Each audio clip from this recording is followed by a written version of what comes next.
What is up, everybody? At long last, we have made it.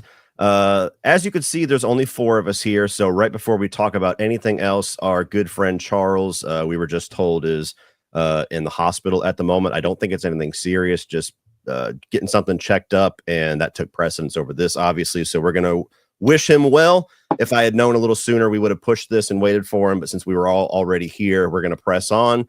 And also, this episode, as you know, for the long wait, has seemingly been cursed. We've had a lot of different scheduling issues. Right before we went live, of course, Charles has his issue. Rudy's camera messed up.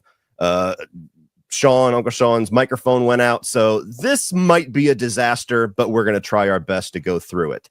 This is the debrief for the 31 on 31, the New Breed episode, which dropped on October 31st. If you guys are joining us for the first time, what we do is, as a group, we tally up all of our scores for the 31 different movies, and we have a group average, and this is basically our final group score, and we'll debate and discuss these movies as we go along. And then we have a couple of little awards to give at the end. A lot of jokes are going to be falling on deaf ears because Charles is not here, but we're going to, again, press on, and let me go around the horn. Mr. Brian Lomax. Hello, sir. Hello. Joining us for possibly the last time for a for a horror debrief. But yeah, for the horror ones, yeah. So depending on what the horror ones are going to be during the mid-year things, I just want to avoid the Halloween period. I'm out of the Halloween thing. I'm done. Sorry, just too much. My psyche doesn't do too well at certain points in the year, and add the whole Halloween stuff to it. I'm just like, Terrifier broke him. Yeah, pretty much. Mr. Rudy, T.O. Rudy.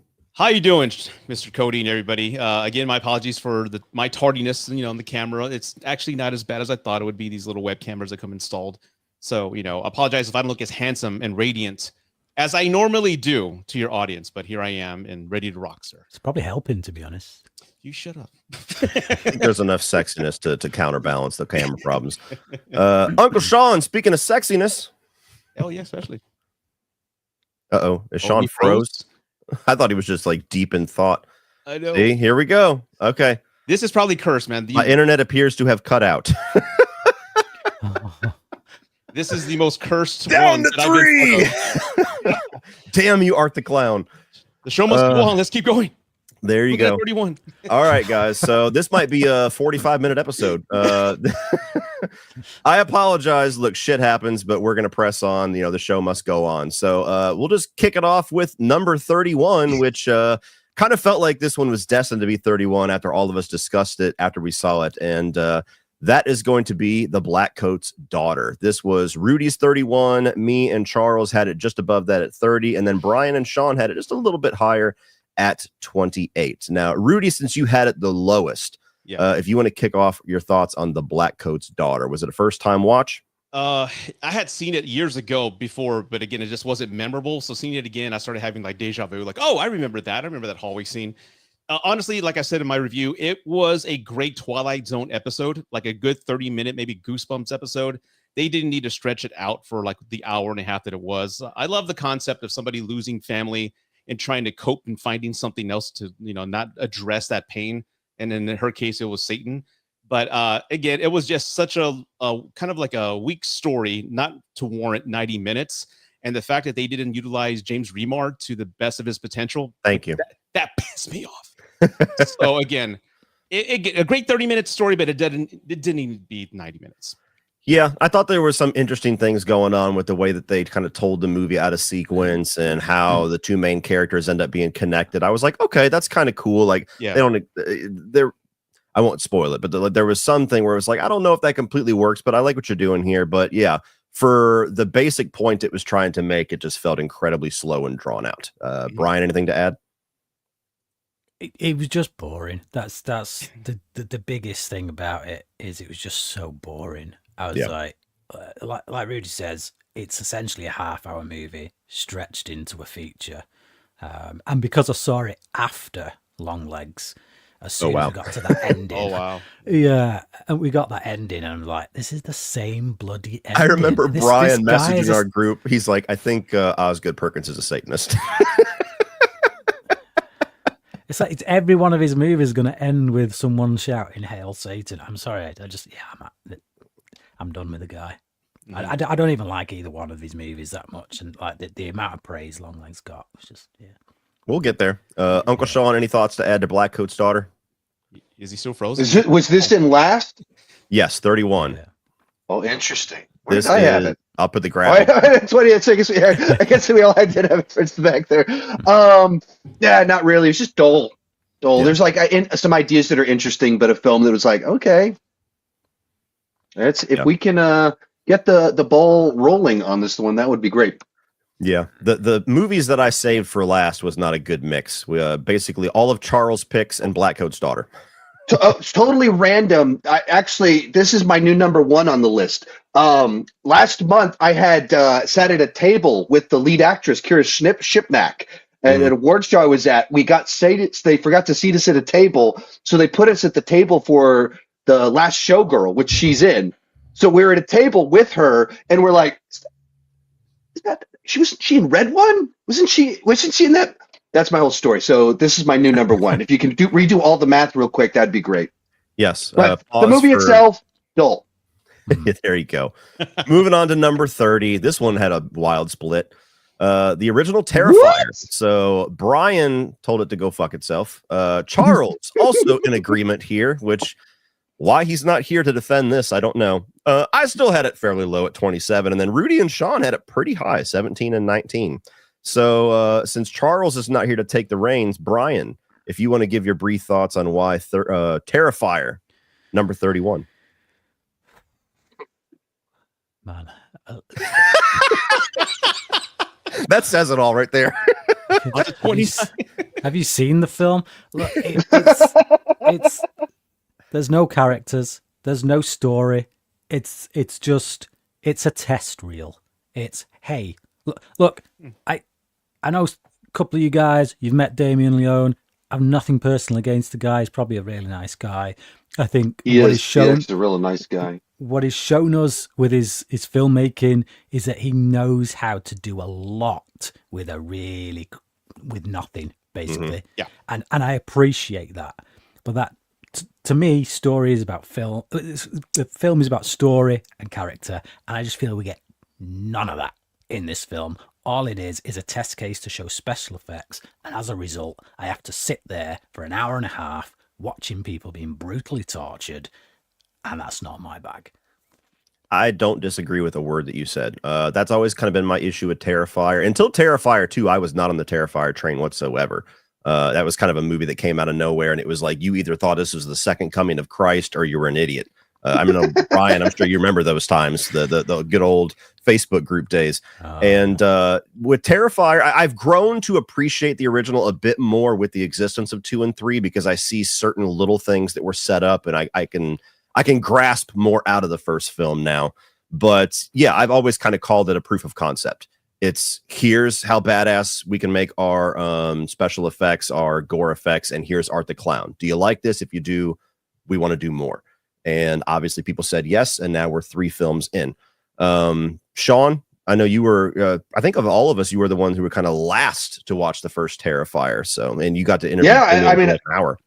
Yeah, I watched it for the first time 2 days before we saw Terrifier 2 at Fantastic Fest. So it was like very late to the party, watched it just because I was about to watch the second one. I mean, I completely missed the horror community's battles over. If you haven't, I wasn't a part of any of that. Mm-hmm. So all I knew was, I mean, it's not a lot of plot, but you know, art's kind of fun and horribly graphic, and that's kind of like felt like it doesn't overstay its welcome. It just, you know, delivers kills, and art can be a little bit charming in his way. But yeah, sure. Like I'm not anyone that watches and says what you guys said. I'm not gonna. There's no defense. Like that's correct. Like you either enjoy that or you don't. You get enough out of it or you don't. And you know, in particular, seeing it so tied to the second one, and I kind of like, you know, I appreciate the DIY vibe to the whole thing. But Yeah, it's not one that I'm going to try to convince someone. No. Here's what's actually going on. Here's the actual depth. It's a commentary. Like, no. Yeah. Terrifier is that franchise. It's like you're either on board or you're not. I don't know. There's no arguments to be made. Rudy, last thoughts on Terrifier? The reason I had it placed so high was at the time seeing it. I think I saw it in 2018. A friend of mine recommended it to me, and at the time I wasn't too pleased with horror films because I'd come from the 80s genre. I liked gory stuff. So everything Brian said, that's exactly why I exactly. No, I agree with him, and that's exactly why I loved it, because again, it felt like a low budget movie that was breaking rules. Even Art pulling out the gun at the end, like, hey, what's he doing? They're not supposed to have guns. So I just like the rules. I love that he does that, because then I could shoot down all the Terminator is not a horror film motherfuckers. I'm like, he uses a gun, it cancels it out. I'm like, okay, well, I guess none of the Terrifier films are slashers then. Anyway, you can tell it was made outside the Hollywood genre, and I appreciate that rawness. So yes. All right, cool. Moving on to number 29, a joke that will not work now. Number 29 is Titane. So this was my 31. This was John's 31. Get it 8? Yes, keep that in mind, please. Charles had it all the way up there at 8. Brian, shockingly, a little higher than I would have expected at 22, and then Rudy down there at 28 as well. This was, I think, the last film or the second to last film. The Raw and Titane in some order. Yeah, me too. Me too. And I knew nothing about Titane. I already had my thoughts on Raw. I saw it when it came out, and everybody had praised it, and I was like, I don't get it. But I watched Titane, and the whole time I'm just sitting here like, why are you doing this to me? What is going on here? Like, all I knew about it was Rudy, like maybe 3 weeks prior, goes, who the hell picked this movie where the chick fucks the car? And I was like, what movie is that? And so, yeah, like, I don't know what this movie was going for. Clearly, it's she's a director with a very interesting view on things and puts it out there. But the whole movie, I'm just like, I don't know where this is going. It's not on my wavelength, as far away from my wavelength as you can get. And then, for as much shit as I prepared to give Brian for his Terrifier antics for this episode, CP pretty much took all of my rage for this one, where I was like, you bastard. You made me watch this. And he's like, yeah, I just wanted to get revenge on Brian for making us watch In Bruges. And I'm like, so you're going to make us watch Titane to get revenge on Brian for making us watch a very good movie that maybe didn't quite fit what we call comedy. But if you're going to get revenge on Brian, don't use a shotgun because you sprayed all of us. Yeah. The thing is, like, it makes no sense to get revenge on someone for making you watch a film you actually like. Yeah. Explain that one to me, Charles. Yes. I mean, I had a great time after watching this movie. I went downstairs and tried to explain what I had experienced to my wife. And some of those are like the highlights of every year. Whenever I watch the most insane, weirdo art house film. So Titane was the winner for 2024 of the movie. And I was like, what on earth Texas watch? It's the sort of movie also I missed the original run of all discourse surrounding it somehow, like went completely over my head. So I'm like looking up, what did all my other friends say about this thing? Saw which friends were like, it's a masterpiece. You must see it in the theaters. Like, if this is a great movie, I guess I don't like movies. I don't get this at all. This is so freaking weird. I'm not pulling anything thematically out of it. And she's banging a car, and then she's pregnant with like oils coming out of her nipples and stuff. And like, I don't, what is going on? My problem is that I can see all the themes that are in it, and yeah, but shotgun style, just like every theme, every idea, every plot. Yeah, I can vouch for how fun it is to try to recant a movie to Jennifer that's just so bizarro. Like Dog Man, that was the best part of seeing Dog Man. I'm like, and then he's a drag queen, and then he's a mob boss. This is why sometimes I love to watch the crazy stuff, because then I get to follow Jennifer. You won't believe what happened. Yeah. Rudy, any thoughts on Titane? No, I like to think I can get movies and themes, but the fact I couldn't see any themes after seeing the movie, I remember looking at my wife and go, maybe I'm not as smart as I think. Yeah. Because I didn't get anything in this movie, and we just like, oh, well, it's a movie. So again, if there's any themes, please educate me, because again, I didn't get anything. What does the car represent? The automotive industry? penetrating humanity. I don't know. So again, that's all I gotta say. Yeah, I'm with you. Speaking of things that I don't quite get, fuck you and your French shit, Charles. Number one for Charles. This was the biggest split of the episode between Sean and Charles here. Cody, Rudy, Brian, all at 29, Sean at 30. Raw was a film that came out, I think 2017, 2018, somewhere in there. And it was another one of those flavor of the month movies where it happened. And then a lot of people in the communities that I was in at the time were just going nuts about how amazing it was. So I checked it out, and I was still kind of inexperienced with foreign films. I've gotten much more seasoned with that over the last couple of years. But I was like, I don't know. I don't quite get this. Like, I get it, coming of age, cannibalism, whatever. But it just never really did much for me. So this was actually the second time that I watched it. And I figured maybe with having much more experience with French films and just foreign films in general, I would get it more this time. And I still didn't. I don't get the big deal with this one. I don't find it to be, there's shock value in there, of course. It just doesn't connect with me. So, Rudy, was this a first time watch for you? It was. That's why I think I had it at 19 or 20. Before the movie started, I read up on the director. 29. 29. Oh, shoot. I thought I had it higher. But anyway, I read about the director and how she came from like a family of doctors who just view the human body as just a sack of meats. And there's really nothing special about us compared to the animal kingdom. And I love movies that will bring in the topics of like things that you inherit from your parents, like Hereditary, mental disease, things like that. And they just go on this fantastic, storytelling kind of thing. So I appreciate this new take on, I guess, the cannibalism or the thirst for that type of meats. I don't want to give it away. So I appreciate the take of like, hey, let's tell a story of a young woman who doesn't know about this, that she's got this in her and she's dealing with that. So I thought that was very interesting. Again, it's not as bad. Maybe I should have placed it higher, but I enjoy those type of movies where people are just discovering part of themselves that they did not know that was dormant inside them, and it's slowly surfacing. I hear you. Uncle Sean, Raw.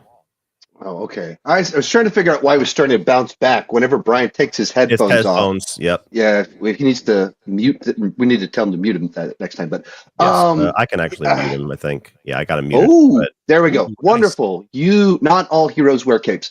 But the director of these movies does not wear a cape in my mind.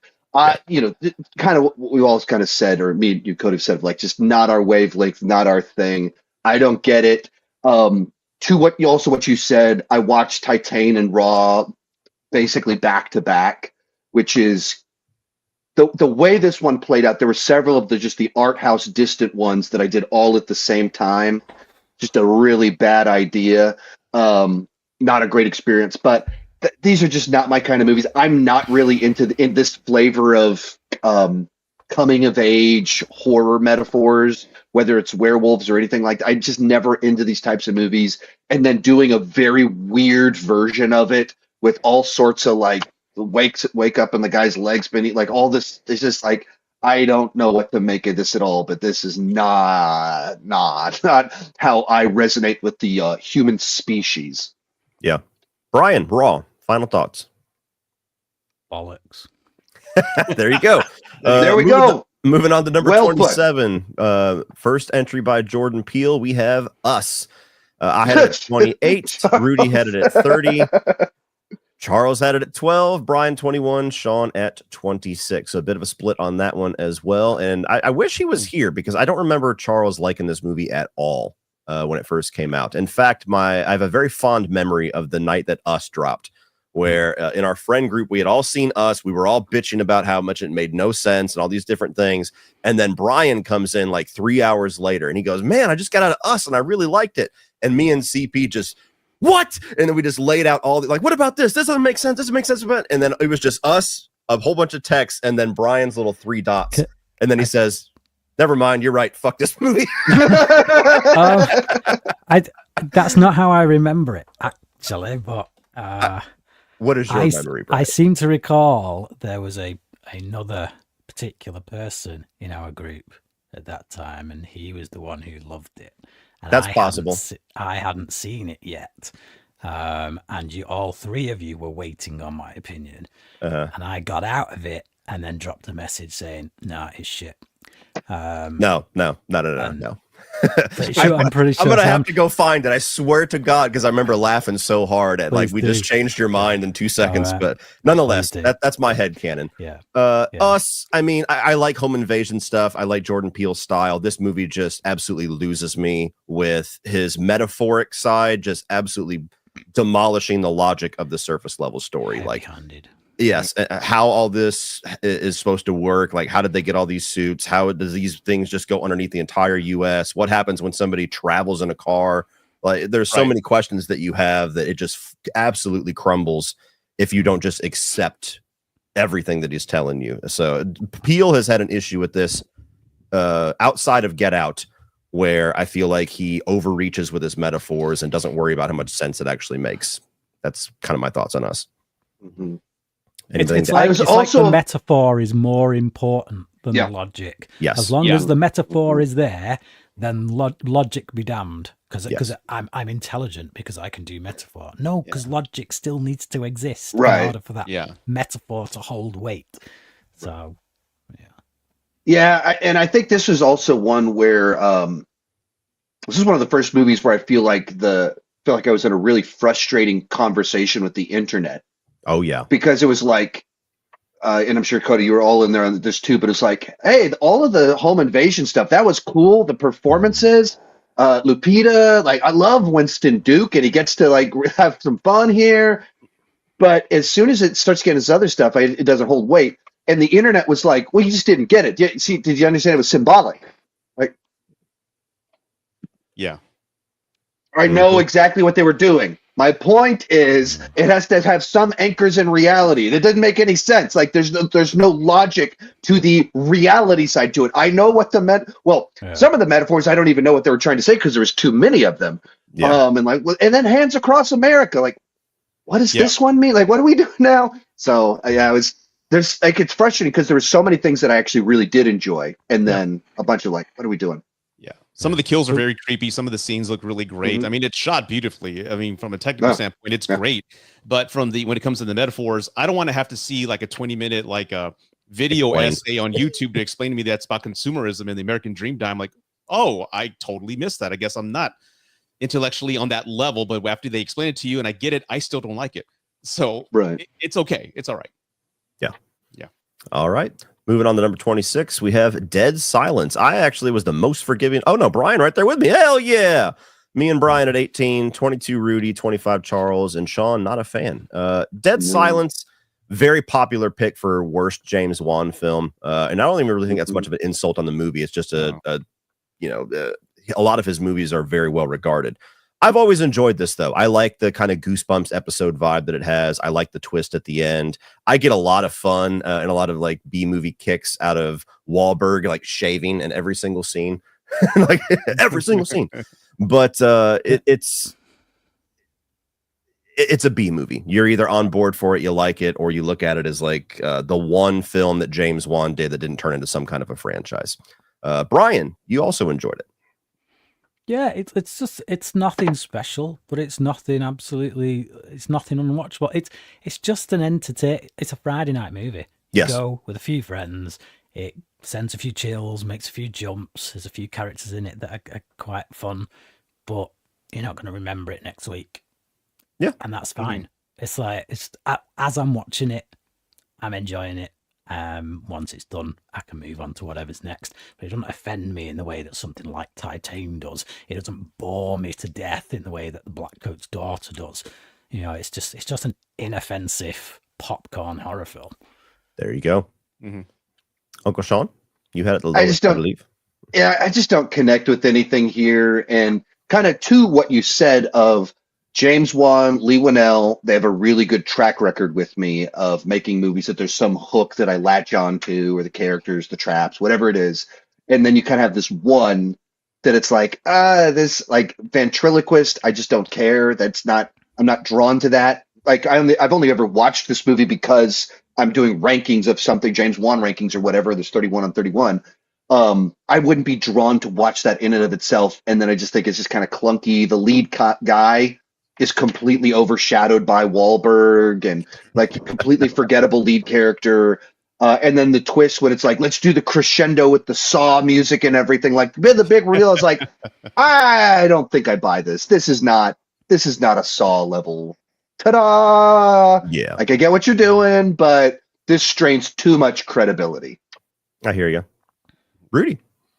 I enjoyed it. I had never seen it before. And what I appreciate about James Wan movies is that each movie has it's a unique look to it, like the set designs and production. I love the look of each world that he brings us into. The lighting's great. There's a lot of like Italian giallo type of influence with the lighting that I like to do in my little mini movies. I'm nowhere near like a filmmaker like these guys. I see that and I love that little detail. Yeah, and I enjoyed it. Like everything, I agree with Brian. It's a fun movie. Hey, that was fun. It didn't suck. Will I buy it? No, but it's a good time. There you go.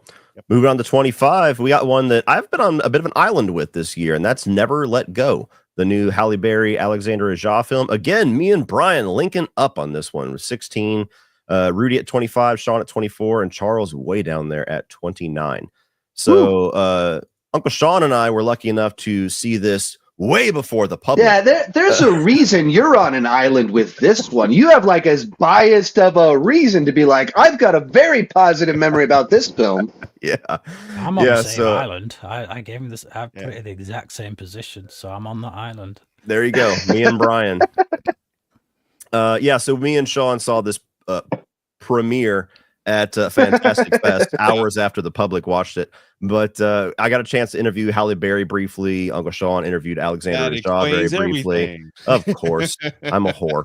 But no, I really do like this movie. It very much reminds me of Frailty, which is one of my favorite movies of all time. So I'm kind of prone to like this, but I really like how it progresses and changes as it goes on. Like at first, it's like, okay, this is kind of what I expect, and then something happens, and you're like, what now? And then the movie really kind of takes off.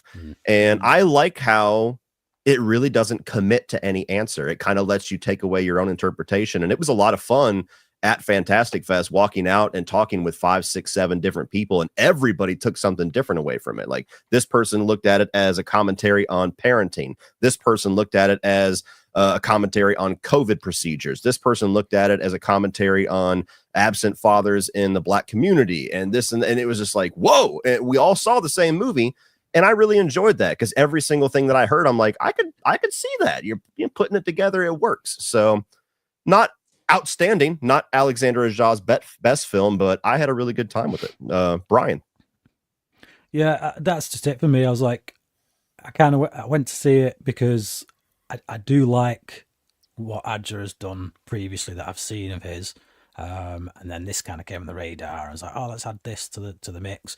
I went to see it, and then I was like the first 25 minutes, half an hour, I was kind of like, oh well, it's one of them. It's like, I know where this is going, and then boom, something happened. I was like, oh, did not expect that actually. Now where we're gonna go, because we got another hour of this thing left. Yeah. And it's now the focus has completely shifted. This is a film about a mum taking care of her kids in dire circumstances, and then all of a sudden it's not, and you're like, okay. And then from that moment on, when things start to just get worse and worse for the people involved, I was really invested. So yeah. There you go. Uncle Sean? Yeah, I mean, I somewhat what Brian said about the last one of just like, to me, it was fine, as inoffensive. I didn't bother me or anything like that. It was the kind of film where I wasn't really into the first half, and then when the twist that he happened mentioned, I thought it got a lot better. Without going into spoilers, I can't even say the specific thing, that there's a gigantic dynamic change that happens, and it was like after that I thought it got better, which is kind of interesting in light of what it meant. But I just didn't it didn't leave too much of a lasting impact on me, and so a lot of my thoughts were like, I thought the first half was pretty dull. Yeah. Really quick before we get to Rudy, because I just remembered this. I don't know if I've had a bigger pit in my stomach watching a movie than the segment where they're about to kill the dog. That was where they've run out of when they're run out of food, and she's trying to tell the kids what they have to do to their dog, which is like their only friend in the world. Like I remember for like a solid 5 minutes, I was like sick. So that was also very effective. Rudy. Yeah, you just took my note, my one note for the movie. Oh! The dog scene, man. Well, I thought it was okay. I thought it was all right. I'm not going to touch on everything you both said, but coincidentally, that same evening, my wife and I also saw Arcadian with Nick Cage, which is kind of the same concept. I don't know if you folks have seen that. Yes. But I enjoyed that movie better than this. Okay. I cool. also liked Arcadian better than this. Yeah, that's a great movie. Then again, Nicolas Cage was in the room when I watched it, so and you got best movie I saw all year. There we go. Okay, moving on to 24. Another one I wish Charles was here for. We have Midsommar. Rudy had this very high at 7. The rest of us kind of lingered down there. I got 25, Brian at 26, Charles at 22, Sean at 29. This is another movie that I was actually looking forward to a rewatch because I saw this in theaters and I thought it was painfully boring. And as somebody that really enjoyed Hereditary, I was like, I don't know, man, maybe he's a one-trick pony. And then with Beau is Afraid, I'm like, I think he's a one-trick pony. So Midsommar, I went to watch it. I actually watched the extended director's cut, which is like 30 or 40 minutes longer. Get that. Thinking that maybe this is one of those times, like a Ridley Scott situation where the director's cut's going to make all the difference in the world. It did not. Florence Pugh is great. It's shot beautifully. There's a lot of artistry on display on the visual department. Like there's literally a tree, bushes and everything that look like the sister with the mask on. Like there's cool stuff in there if you want to dig through it. The story I have never really enjoyed. I find the messaging to be, I hate using the word problematic, but like the interpretation that I get, I'm like, I don't know what you're communicating here, but it doesn't seem healthy. And I feel like the movie wants you to feel like Florence Pugh is a victim and her boyfriend is an asshole. And I just never end up with that. And so the movie just doesn't quite land for me. I'm like, it seems like they're both kind of just unhealthy people and there's not a right or a wrong. And why am I supposed to celebrate this ending? And there's a lot of people that do. There's a lot of people that do celebrate it as like, yep, he got what he deserved. And I'm like, did he? I don't know. So this one just files under, I don't get it. Well, let me go on because I had it high at 7. Ari Aster, I just love the film because the film more or less it's a breakup movie, but set in like in a fairy tale world. Like they set it the tone very early in the beginning, where you have a girl who's really dependent on like her boyfriend, but the boyfriend is already not interested in being in a long-term relationship with her. His friends are telling him, "Hey, when are you going to break up with her?" He doesn't, but at the same time, she gets the worst news ever that her sister went ahead and did what she did with her parents. So now she's completely alone, and he feels guilty by having to stay with her because it'd be really horrible to leave her at that moment. So from the protagonist standpoint, with Pugh, she always wanted a family of people that connected with her and saw who she was and felt what she felt, and she never had that in her life, even in real life. So at the end, I don't see it as he got what he deserved. I see it as she finally found a family that she's been looking for.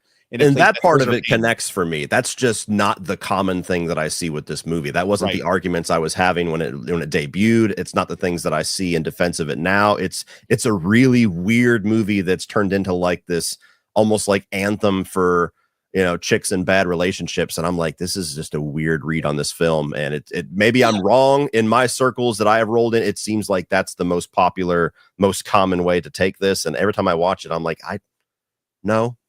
Yeah, I guess I can see that as well, but he wasn't a good guy. They kind of set the point where he was stealing the idea of that thesis from his one friend. Yeah, so he deserves to die. No. Burns to death. It's like a symbolic way of like letting go. Yeah. Letting go. So yeah. But I get your point, but yeah. To me, it's like a really, really harsh punishment for being date raped. And I'm like, okay. Whoa, all right. Yeah. That's what. Am I reading it wrong? What happens that he gets date raped and then burned alive.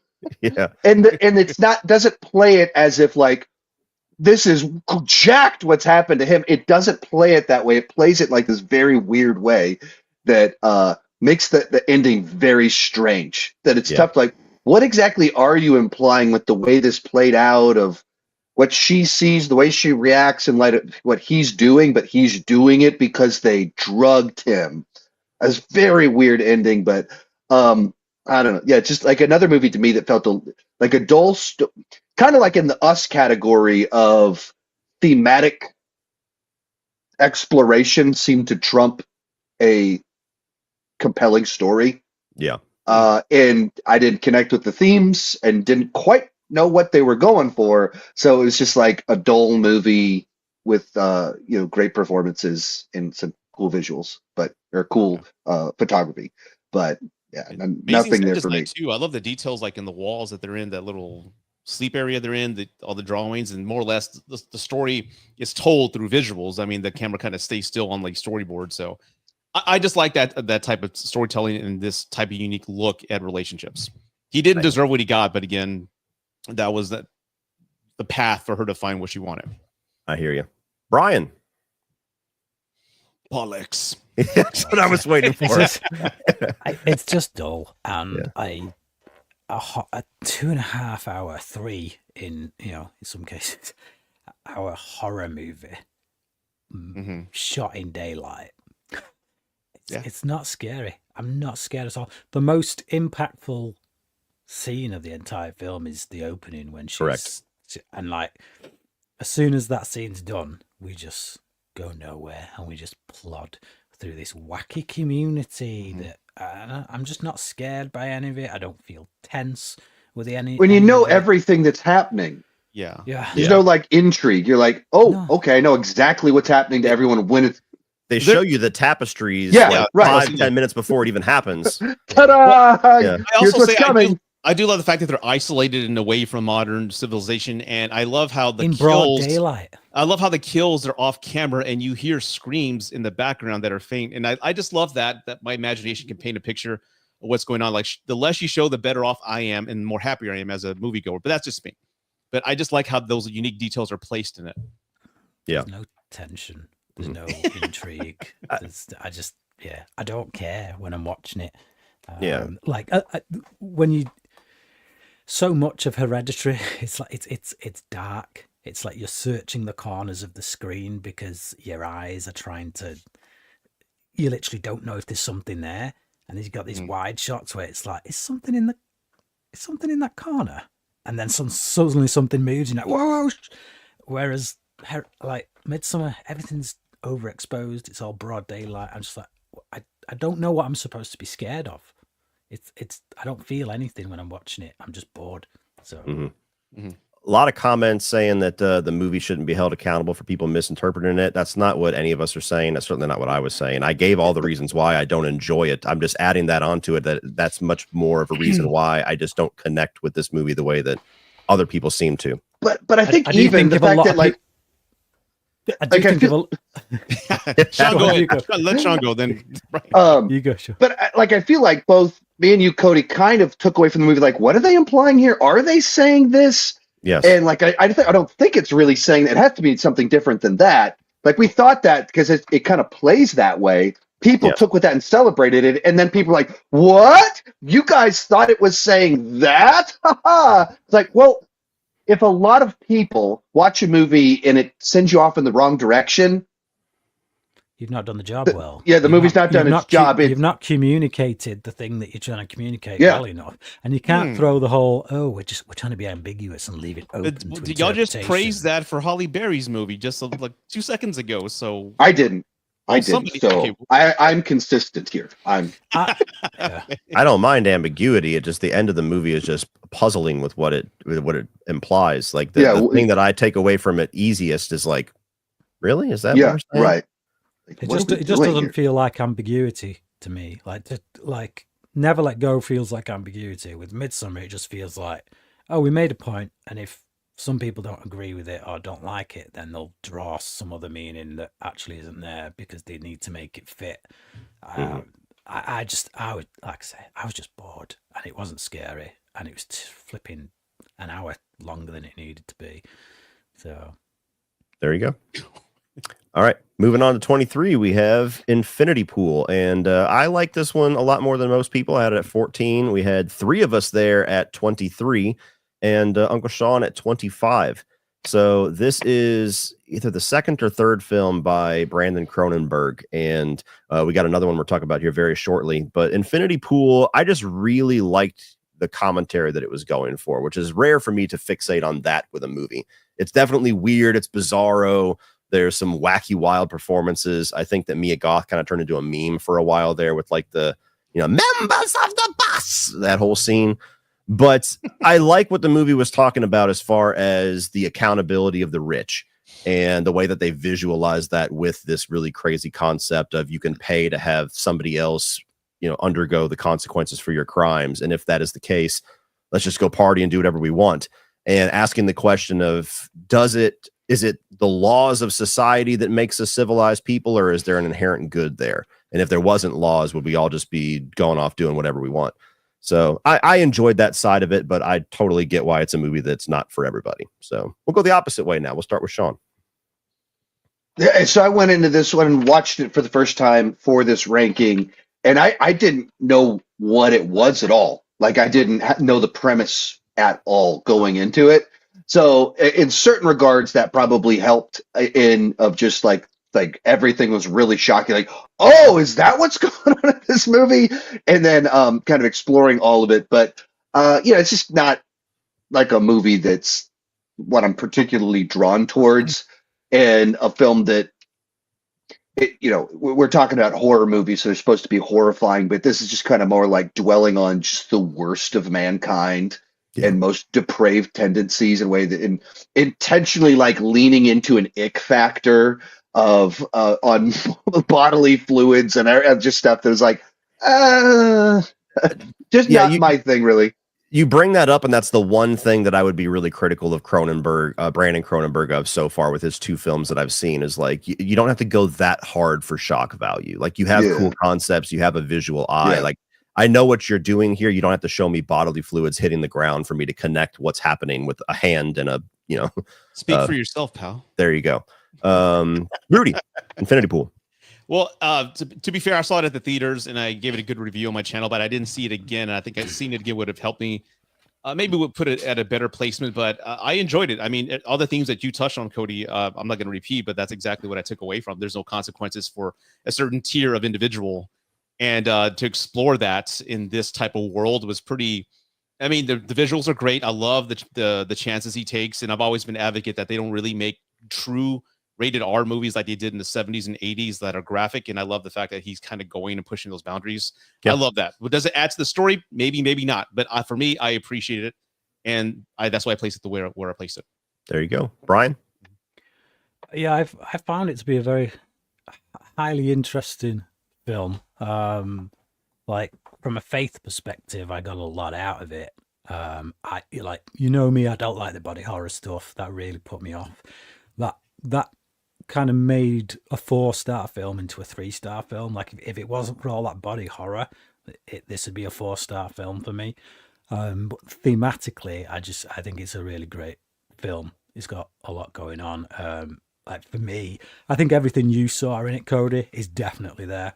Mm-hmm. But for me as well, added to that was just, I thought it was a really great visual representation of the biblical idea that we need to sacrifice ourselves on the altar for our sin, but because we are laying down a sacrifice, i.e. us, that isn't perfect, we are doomed to constantly stay in that cycle of having to sacrifice, which is the Old Testament sacrificial system, which, if you're a Christian, you believe that, that's wiped away by Jesus because he is the perfect sacrifice. So for me, this was kind of a look at that idea of if you take that perfect sacrifice away, and it's down to us to kind of atone for our sins or pay the price for our sins, then we're just doomed to repeatedly pay that price. And by the time you get to the end of the film, it's really depressing, because he's sat there and it's like he's just, I thought it's a very interesting film, quite a deep film, but I just really don't appreciate, as Sean said, all the nipple stuff, and it's like there's a lot in there that's like the conceptually nipples. I want more nipples, guys, is what I'm saying. There's conceptually a lot of it very interesting, of like thought-provoking, but the packaging for me was like, I don't want to watch that again. Hashtag release the nipple cut. All right. 22 nipple cut of this live stream. We can make that happen right now if you guys on Patreon, right? We gotta pay. This is for you, Charles. All right, number 22. Ironically, right next to each other, we have Possessor, the other Brandon Cronenberg film. I was correct at 22. Brian had it at 19. Charles at 21. Sean at 23, and Rudy the highest at 16. And much like with Infinity Pool, really wild concept. Taking like almost like the James Bond concept, but taking it in the most like depraved direction possible of how technology that allows somebody to pull hits by literally possessing somebody's body and using them as a meat shield to carry out this hit, which is a really fascinating concept. But the movie's more about this woman's descent into madness and her basically becoming a full-on psychopathic murderer because of this job, or maybe she took the job because she's that way. And as much as I love the concept, as much as I think it's visualized very trippy, as much as I appreciate the same way that Rudy was talking about, somebody that's not afraid to like really go there. I did watch the unrated cut. I don't know if you guys did, but it's a very, very gory, violent movie. But it's not something I'd ever rewatch, especially with the note that it ends on and everything. It's very depraved and depressing and brutal. And so it's something where I'm like, okay, I've watched that once. I get what you're going for. Cool. I want to see what you do next. I did prefer Infinity Pool. But yeah, it's a bit too much, I think, for me to ever rewatch it. Uncle Sean. I'd mirror a lot of what you said there. Maybe phrase it for me in the like, there's a central idea in there that feels like a movie that I would like a lot more. Yeah. But Brandon Cronenberg just likes different things than I do. He's interested in different things than I'm interested in. And so then he takes this concept of taking over a body to take it to assassins and makes it into the psychological thing over here, where I would much prefer the straightforward, let's do a clever action spy assassin movie with this sci-fi concept. And he was more interested in the psychological ramifications, and then kind of not exactly the same, but kind of the same thing, the packaging of how he does things. He's just more like does a nasty visual gory thing in a way that's like, maybe not for me. Interesting ideas that are thought-provoking, but he's just, what he's into is very detached from what I'm into. There you go. Rudy. Concepts, as you touched on, Cody. I love the concept of, like you said, this agency, like being able to possess people, make them do certain acts, make them accountable for crimes, whatever the case is. I love unique ideas like that. And if you just think about it from David Cronenberg, Brandon Cronenberg's standpoint, how do you visualize a conflict with the person whose body you're in? You're having a conflict mentally and taking control of the body. I just love that visual take he does halfway through the film. Like, oh, I get what he's doing, and I love this visual flair, and I think he's perfect for this as a director goes.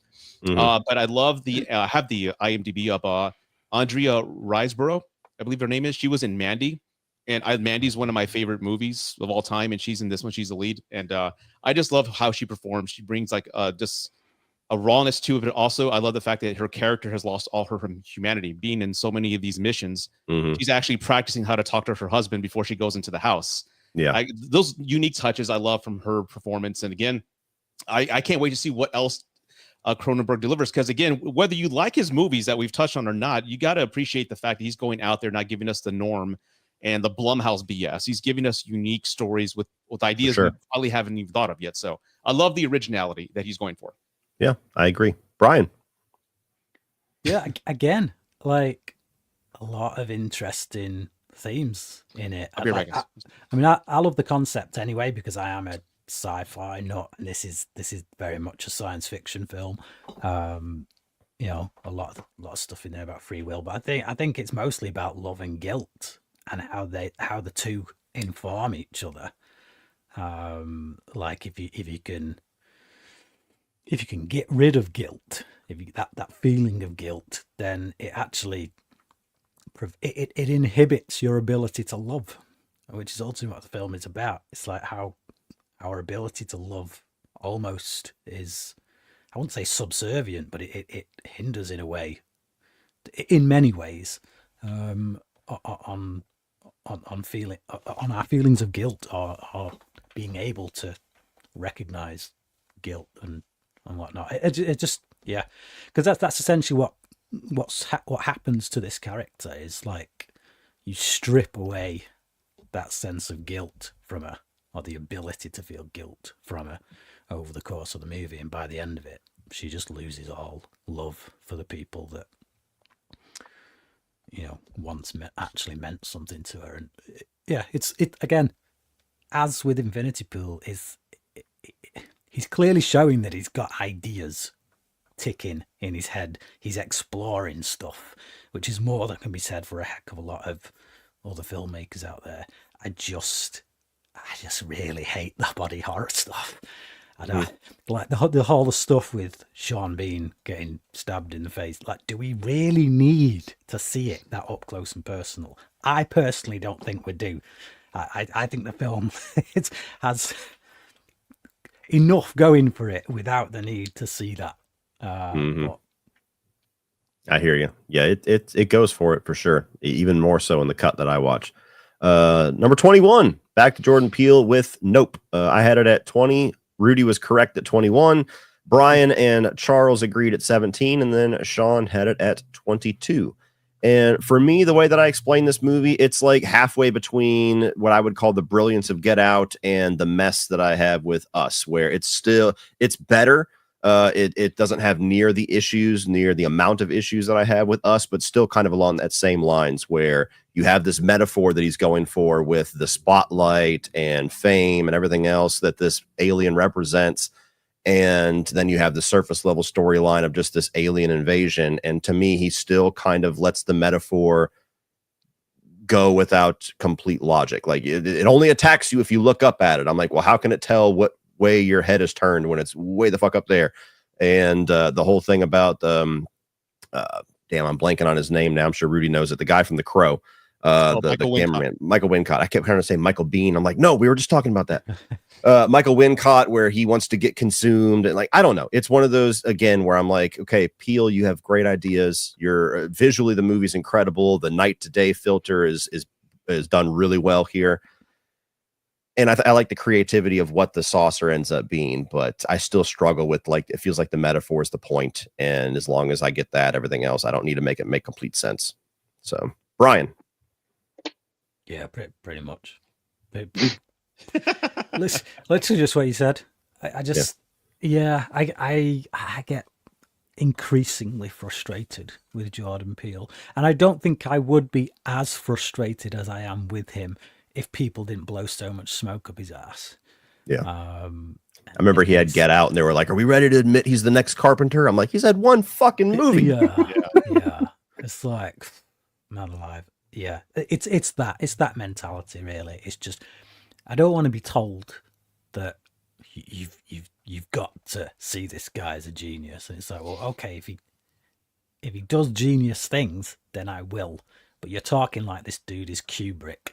3 films out, like you just said, 1 film out the gate, and it's like 3 films in, it's kind of like, okay, 1 was a very good film, the other 2, bit of a mixed bag. They're not awful, they're watchable, certainly.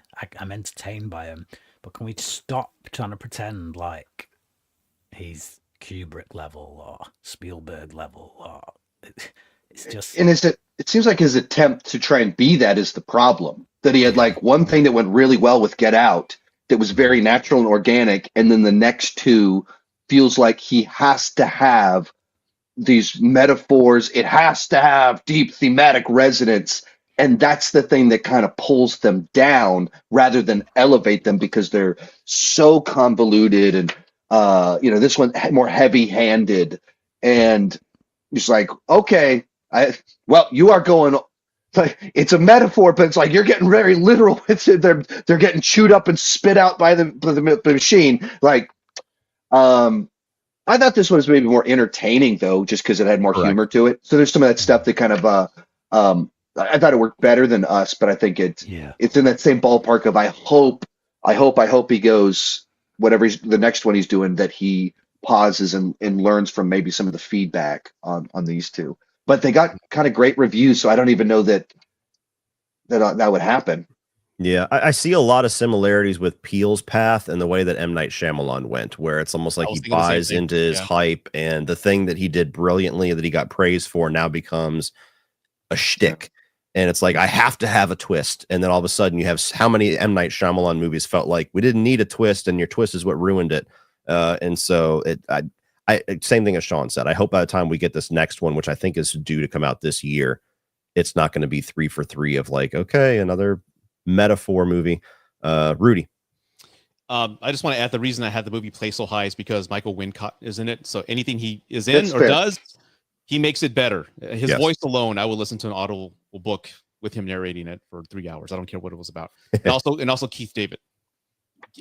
Those two actors, I love them both. And again, they bring their all. And again, what is the theme? Does man have ignorance above nature, and he thinks he can rule over nature? And is that what he was talking about? We're equal with nature. I don't know, but it's the most fun out of the movies. I mean, Get Out's the best one, and this is, to me, my opinion, the second best one. The characters are relatable. I like the way it's shot. But as far as the themes, again, it can get a little pretentious at times, and it's like, okay, what are we trying to say here? What's going on? Yeah. And again, it takes away from the entertainment value when you're too busy trying to deconstruct themes in your head and try to break it down instead of just seeing it. And Well, even something as simple as like the shoe that's floating during the monkey scene, and nobody has an answer for that. And oh it's yeah, Like, it's what? like, what- something like that. Yeah, I don't know, but like I keep it's like you're not supposed to understand What does the that point. mean? That's the point, and I'm like, why is it there? You know what I mean? I think a lot of people are like making Shyamalan comparisons, but I really feel like Shyamalan had a much better, longer run when he was. Oh, for good.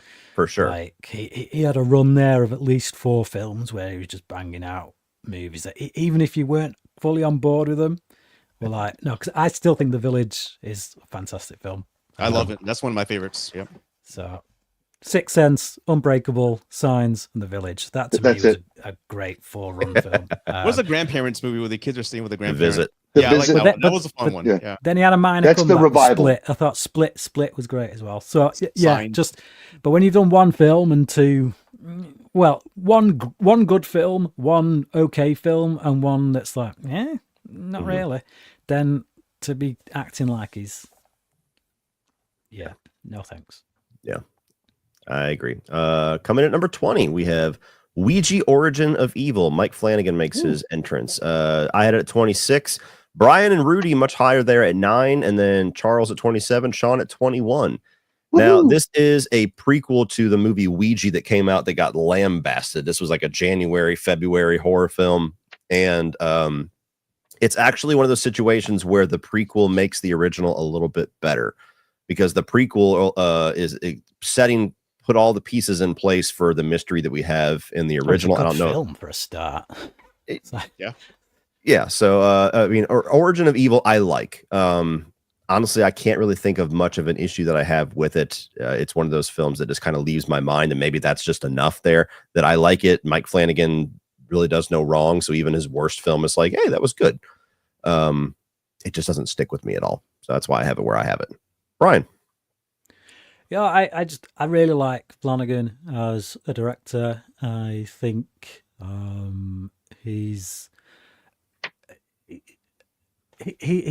very much in the vein of, hey, let's do things in wides, let's do things so that you can actually see what's going on, rather than just going, hey, I'm just going to go boo and do that for like an hour and a half. It's the dread and the scares come out of a genuine building of tension and a genuine fear of what might happen to these characters. I also appreciate what the film is saying about how people use things of a spiritual nature, how they put their trust in the wrong things and think that they can just play with things and understand it all and make it bend to their will. And it's like, well, okay, this film shows you that no, that kind of thinking has consequences. So I appreciate that. And I enjoyed the characters. Coming off the first one, where it was like, oh, this is like it's not a great film, is it? This feels like a genuine movie. It feels like this was the one that was actually released first, and then got a cheap, crappy sequel later that didn't get as much attention put to it. And then when somebody tells you that no, actually they were released in the opposite order, you're kind of left scratching your head. Really? Okay. A little bit like Annabelle and Annabelle Creation. It's just Yeah. You know, flip those two around in release order and say the second one was released first. You genuinely believe the person who told you that. But yeah, it's not The Shining. It's not even Doctor Sleep, but it's just a really well-made movie in this particular subgenre of horror movie. There you go. Rudy had it pretty high. Yeah, Mike Flanagan is, I think, of all the directors on this list, my favorite director. And the fact that he's writing a Clayface movie, I cannot wait to see that, man. Because what I love about him is that he can bring genuine fear to the screen, but he's also can make me cry in the same movie.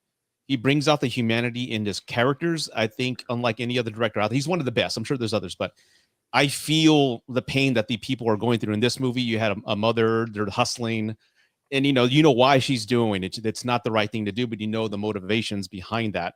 And I feel for characters. Like the worst thing for me, and I think all of y'all can relate to this, is the climax is going on and the protagonist is in danger and you don't give a shit about them. I actually care about every character he's ever written in every movie or show he's done, for the exception of Midnight Club. But everything else was just fantastic, man. And again, this movie, there's an authenticity. I love that he brings these details that people would just kind of dismiss, like the cigarette burns off in the top right corner between like scenes, like the change of scene. I love that boop, the little scene comes up, and I love the intro. It feels like a genuine 70s movie as it's starting. And again, that's just his eye and what he wants us to see. He wants us to go into this film thinking it's like a classically made film, and that's what he gives us. So that's why I have it so high. And again, I love this dude. Anything he does is fantastic. There you go. Anything to add, Sean? No. Never saw the first one. Watched this for the first time for this ranking.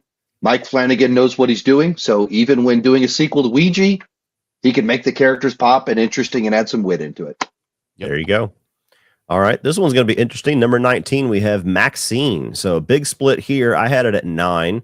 Rudy down at the lowest at 24. Brian at 20. Charles at 15. Sean at 20. And this, much like Never Let Go, is a film that I've kind of found myself on a bit of an island with this year, but also understanding completely why a lot of people have it as low as they do. So I love X. We will see that later on. Really enjoyed Pearl. This was my most anticipated horror film this year, despite a lot of heavy hitters coming out. Same. And I loved the style of this one. I really loved Kevin Bacon's character. I had a lot of fun with the 80s vibe. And sometimes I feel like 80s nostalgia is overdone, but this bathed in like the nastiness of the 80s, like the dirtiness, which was different. It wasn't the neon and the big hair. And I found the movie to be much more of like a commentary on just like the satanic panic era that was going on there, and like parents trying to stifle the interests of their kids. Like, can't watch horror movies, can't listen to metal music. And I've always kind of lived in that world, you know, the rebel side of things, and very much being a horror fan and a heavy metal fan. So despite the end of the movie, the reveal, the answer to the mystery being incredibly predictable, where people say you can predict it in the first few seconds of this movie, I predicted it in the last few seconds of X. That's how predictable it is. I did. Yeah. So I don't refute at all that that's an issue. But for me, it was never really about the journey of the mystery. It was like, what does it all mean by the end? And her journey with this person and how it all plays out. I enjoyed how that came together. So I just experienced it a little bit differently. Sean, I know you had it pretty low or disappointed in this one. Yeah, so when I was growing up, my mom had a book called Satan in the Toy Chest or something like that, about how Ninja Turtles were evil and how Mighty Mouse was on drugs. So I grew up in that world, and now that I'm going to tell my mother about your depraved childhood, now she's not going to want. You haven't met her, right? I met her briefly last year, or excuse me, 2023's, when we picked up the van to go to the airport, and she just kind of leaned her head and went, "Hi." That's all you got. So That's she had just every time Cody's coming to I just really want to meet him and tell him how important you are to me and to you. And like, Mom, what are you talking about? Now I'm going to tell her this, and she's not going to give you that speech one of these days anymore. Anyway, what are we talking about, Maxine? Yes. I love the aesthetic, the vibe. There all these things I wanted to like the more than I enjoy the film overall more than I did by the end of it. And some of it was I was in the predictable category of like, it starts off and I went, well, it's pretty obvious where this is going. And like you said, that the dad was interwoven, that there's something there all along the way. But the movie treats it as a mystery. Who's this guy? Who's this guy? Who's this guy? And it's like, it's really obvious who this guy is. And I didn't feel like the scenes themselves had much tension. The way that they're done, they just kind of play out matter of fact without like a tension of like, how's this going to happen here? And then I thought the third act was a little bit too silly. So it's like one of those ones where it's like, it's tough to even capture what I felt about it because there's so much I really did enjoy. But if I'm listing off my feelings about it, it's normally me whining about things. Mm-hmm. And I wonder how much of that is how much homage they directly pay to Italian giallo films, which is admittedly a subgenre. Very true. A ton of experience with, but I've seen enough of them, and I've talked with people who are massive giallo fans enough to know that a lot of the things that don't compute for us, most of us fans with this movie, is kind of like the tropes of that genre as well. So maybe they laid a little bit too heavy onto the homage and hurt it for general audiences a bit, possibly. Rudy. I was the least favorite of the trilogy. It was very underwhelming. I remember loving it when I first saw it, but I think I was lying to myself. And I saw it again the second time. I'm like, yeah, this is not what I wanted. I get the genre. It feels like a Brian De Palma movie, Body Double. Mm-hmm. That's exactly what it felt like. It felt like those movies straight to Cinemax that you'd see after midnight at your house when your mom and dad, you didn't want them to know you're watching these movies. It kind of had that feel too. So I got the feel of that dirty 80s straight to video type of movie. But for her just not really being relevant in anything that happened, she was there at the aftermath. There was really her actions and words did not dictate the plot of the movie. Things were just happening around her. And it just felt like she was not vested in the story. I get why she wasn't, but very underwhelming, very predictable ending. Like you said, like if you see the end of X, you know what's going to happen. And again, the second viewing really didn't land for me. Okay. Brian. Yeah, I think there's 3 different films in this fighting to get out. Yeah. That's the problem. There's like the film sets itself up as a commentary on Hollywood and how it, choose actresses up mainly and spits them out. And then it becomes this, oh no, it's a female empowerment movie. She's going to crush a guy's testicles. So now she's going to go after the killer. So it's a female empowerment movie. And then it becomes a satanic panic movie. And it's like, it's just pick a theme and stick with it. Deal with that theme. Make a movie about that theme. But it changes all the time. You think the film's about one thing and it goes somewhere else. Which is fine if you're doing it in a story sense. You can take, again, The Village, it's following a particular character, and then halfway through, suddenly it changes. The guy's taken out of the equation, and it's the woman who's actually has to do the mission. So that's a story change, but it doesn't change the thematics. Whereas this, it's not just about story changes. The whole theme that you think you're buying into, that you think the film is exploring, keeps changing, and it's like, well, what's your bloody film about? It's like.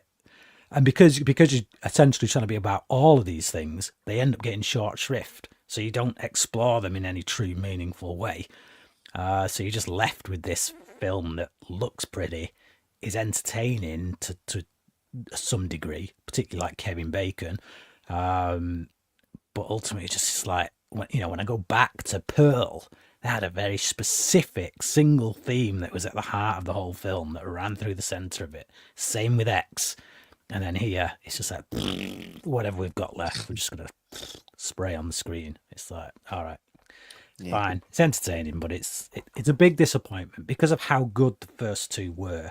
Like, X was good. Pearl for me, and I know you prefer X, Cody, but for me, Pearl is it's one of the best horror movies in recent years. So good. So yeah, coming off the back of that 1-2 punch, I was so stoked for MaXXXine. Couldn't wait to go and see it. And I was just really disappointed. Okay. Yeah, that's fair. I can agree that it is by far the messiest of the 3. The other 2 are pretty focused. Coming in at number 18, back to Alexander Aja with Crawl. So I was almost correct with 19. Brian had the highest at 6, Rudy 26, Charles 24, and Sean pretty high up there too with number 12. So Sean, I'm actually going to let you lead this one here. because I think you suggested this one. Maybe I'm wrong. Maybe I'm remembering things wrong. I suggested this one. Okay. Well, Brian, you lead us then, because I remembered incorrectly. I will take credit for it, but I will also allow Brian to take the lead. Yeah, for me, it's the kind of film that I think people who go to film school would study when it comes to the mechanics of storytelling, just because of its simplicity and its efficiency. It's not overly complex. It's just if you look at like screenwriting books, it follows that kind of template, and in that regard, you might say, "Oh, well, it's not that complicated, then, is it?" No, it's not. But sometimes you don't need a film to be. It's just, look, you've got a character that is made very clear at the start, like within the opening scenes. She's got a very specific need or desire, and the film is ultimately about, does she get that need, desire met? And she does it by being faced with this obstacle, which is, hey, you got crocodiles or alligators, whatever you call them, coming at you. Now deal with it. And that's all it is. And it's like, what, 90 minutes? Probably not even that. It's like an 80-minute film, I think. It's really efficient. It just doesn't overstay its welcome. It's edited perfectly. It's just, yeah, it's really good. I just sometimes that's all I want. I just want a short film that is efficiently made and just does its job. Doesn't bang on for ages on different avenues and think, oh, we need another 20 minutes, so let's just go, let's add an act that shouldn't be there. And no, it just does what it does, and it does it really well, I think. It's funny how what you just said is so important to me nowadays, because we've gotten into an era where movies are so much longer. You know, even just like your average comedy, not that we get many of those, is like pushing 2 hours nowadays. And I'm like, man, like when we did the comedy episode, I was like, all these are like 80 minutes. This is awesome. Blowing through them. But yeah, I like Crawl. It's a good, tight little, horror thriller. I like alligators as like a movie monster. The only thing that holds this movie back is just how over the top ridiculous it gets with like Barry Pepper being able to survive like literal limbs just being pulled off left and right. And it pushes it a little bit for me, but it's still a fun movie. I have a good time with it. Rudy. I really don't have much to add to it. I thought it was okay. It was a fun, Saturday night movie at the, date night movie. That's all it was. I love the take. At the time I saw it, there was hurricanes that were really happening here, I think in the North Carolina area. So it brought some realness to it, but it was fine. I don't know why they need to make a sequel. And the biggest takeaway, I forgot they're making a sequel. Yeah, dude. And the biggest takeaway I can remember seeing it was arguing with my wife, because I thought growing up that alligators have pointy noses and crocodiles have the rounded snouts, and I was wrong. And we got into a big fight where we had to go Google it. So it turns out I was wrong. Don't you hate that? Don't you hate that when they pull Google out on you? So, Uncle Sean. I just really enjoy these kinds of movies. Like, it's not trying to be the best horror movie. It's not trying to like reinvent the genre or anything like that. It's just a good old fashioned thriller that throws you into a scenario that very limited number of things they can do in it. Every 10 minutes, it shifts the dynamics. Right now we're trying not to drown. Now we're trying to stop you from bleeding, and I need to go over there, and we got some gators in the way, and it just keeps changing it up just enough. And when you get over those supplies over there, it doesn't overstay its welcome, keeps you on the edge of your seat, and then the credits roll. So I just dig these kind of movies, and I thought it was a very effective, efficient one of them. I'm the same way, Sean, but do you think these films, like, would you watch it and buy it and see it again, or is it like a good one-time viewing? Because to me, it's a great one-time viewing, but I can live without it. I think I've seen this movie 3 times. Oh, okay. So, but that's a little bit, that might be misleading, because I think I saw it as a critic opening night, and then I bet my wife would like that. She liked creature movies, so I watched it with her, and she does, and she liked it, and then I rewatched it for this. So maybe it's a little bit misleading presented as, it's not like, oh man, what am I going to put on tonight? Let's throw on Crawl. But also I watch movies very differently because of what I do. So I don't do that with many movies at all anymore. But I see what you're saying, but I think it's a movie that also delivered everything that I wanted out of the movie. Makes sense. Okay. I have like a collection of films that I know are under the 90-minute mark. I thought you say collection of films with alligators. I'm like, really? No, it's like Cody said, it's a bit of a bugbear these days, which is that, oh, I've got 2 hours to kill. Oh, I'll watch such and such, and then you pick it off the shelf and you go, 2 hours 20 minutes. I don't remember that film. Why is that film 2 hours 20 minutes? I can't watch that now because I've got to be so. Oh, and his schedule. So it's again, I like knowing there are these 90-minute, 80-minute movies where I've got a bit of time to kill. Bang that on, enjoyable watch. Don't have to think too much, and then I can be on my way and do my business. So it's that kind of movie where it's on that shelf. I know that if I got that amount of time to kill, yeah, I'd quite happily bang it on again. So Well, if I ever need a movie in the background, I just play Zack Snyder's Justice League. the 4 hours, yeah. Of course. This is why you're always late to appointments. Yeah, there we go. There we go. Where's Rudy? Oh, he's halfway through his background movie. He got sucked in. All right, number 17. I'm gonna let Rudy lead this one. We got Smile 2. Oh, never mind. No, I'm gonna let Sean. I'm gonna let Sean lead this one. I thought Rudy was the savior. 24, the lowest for me. Charles at 19, Brian 15, or Brian 12, Rudy 15, and Sean at 9. So, Uncle Sean, you could lead us with Smile 2. I went in not really expecting much, and I thought it did everything I liked about the first one, but just bigger, more with more confidence, with a more compelling lead performance, and a character that it provided more opportunities for the lead actress to like do some wild and crazy stuff where Bacon in the last one, it's not that she did anything wrong, but the character, her job were inherently a little bit more low key. And then this movie kind of took it to someone that is so public, is this pop star, and then is kind of having this break and all this stuff. So they just provided more opportunities for just flashier things. And the director seemed to be like, knew exactly what the vision was for the film. And so I just thought it was just really well done with some great performance. And it was like, that was a cool little Smile film. Yeah. So Smile was a nice little surprise. Sean and I we'll talk about this here in a little bit, but we saw the world premiere of it. I think both of us were just like, okay, we'll see what this is. And pretty much everybody walked out going, wow, that's better than I thought it was going to be. Still derivative, but a really good version of that. And so Smile 2, I kind of expected the same, but when the early buzz came out, it was like Smile 2 horror movie of the year. And I was like, really? Wow, they did that much better? Cool. And I thought the opening 1-track sequence was awesome. Yes. I thought that Naomi Scott's performance was awesome. There's definitely some creepy scenes here and there. But what bugged me so much about the movie is not only that we're kind of going through the same exact stuff, we're not learning anything new about this creature along the way. She's going through the same exact steps of figuring out the mystery. But I think 2 or 3 different times in the second half of the movie, something happens and they're like, just kidding, the last 45 minutes don't matter. And then you go on and then something else happens. Just kidding, the last hour and a half doesn't matter. It was all a ruse. And I just don't like when a movie does that because it just makes me feel like I've kind of wasted my time. Like I don't know what to invest in, and I can't really invest in this character possibly overcoming this curse because obviously anybody that gets cursed by this thing is just screwed. There's no escape. There's no hope. There's nothing. And I was surprised that wasn't more of a big issue for Brian. We'll get to him next. And though the ending certainly is like, it had to end this way. It was also something that I saw coming back when I announced what this movie was going to be. So I liked it fine, but I was just definitely underwhelmed compared to the amount of huge praise that I saw it get. Brian.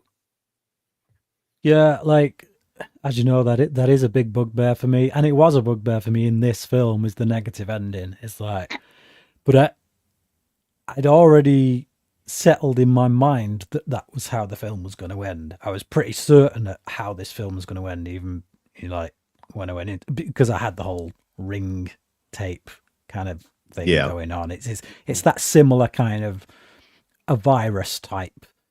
It follows, Ring, that kind of thing, that it's passed on to a virus. Well, that's how it's done. And knowing how films end these days and knowing what she does as a profession, the main character, I'm like, there's only one way this film can end. And Yeah, nailed it. So I think because I'd already settled that in my head, knew exactly where it was going, I just settled into everything else. And I settled into everything else because of Naomi Scott. I like, this ain't the kind of film that gets awards for acting. It ain't, not even close. But for me personally, what she brought to the film, I thought was one of the best performances of last year.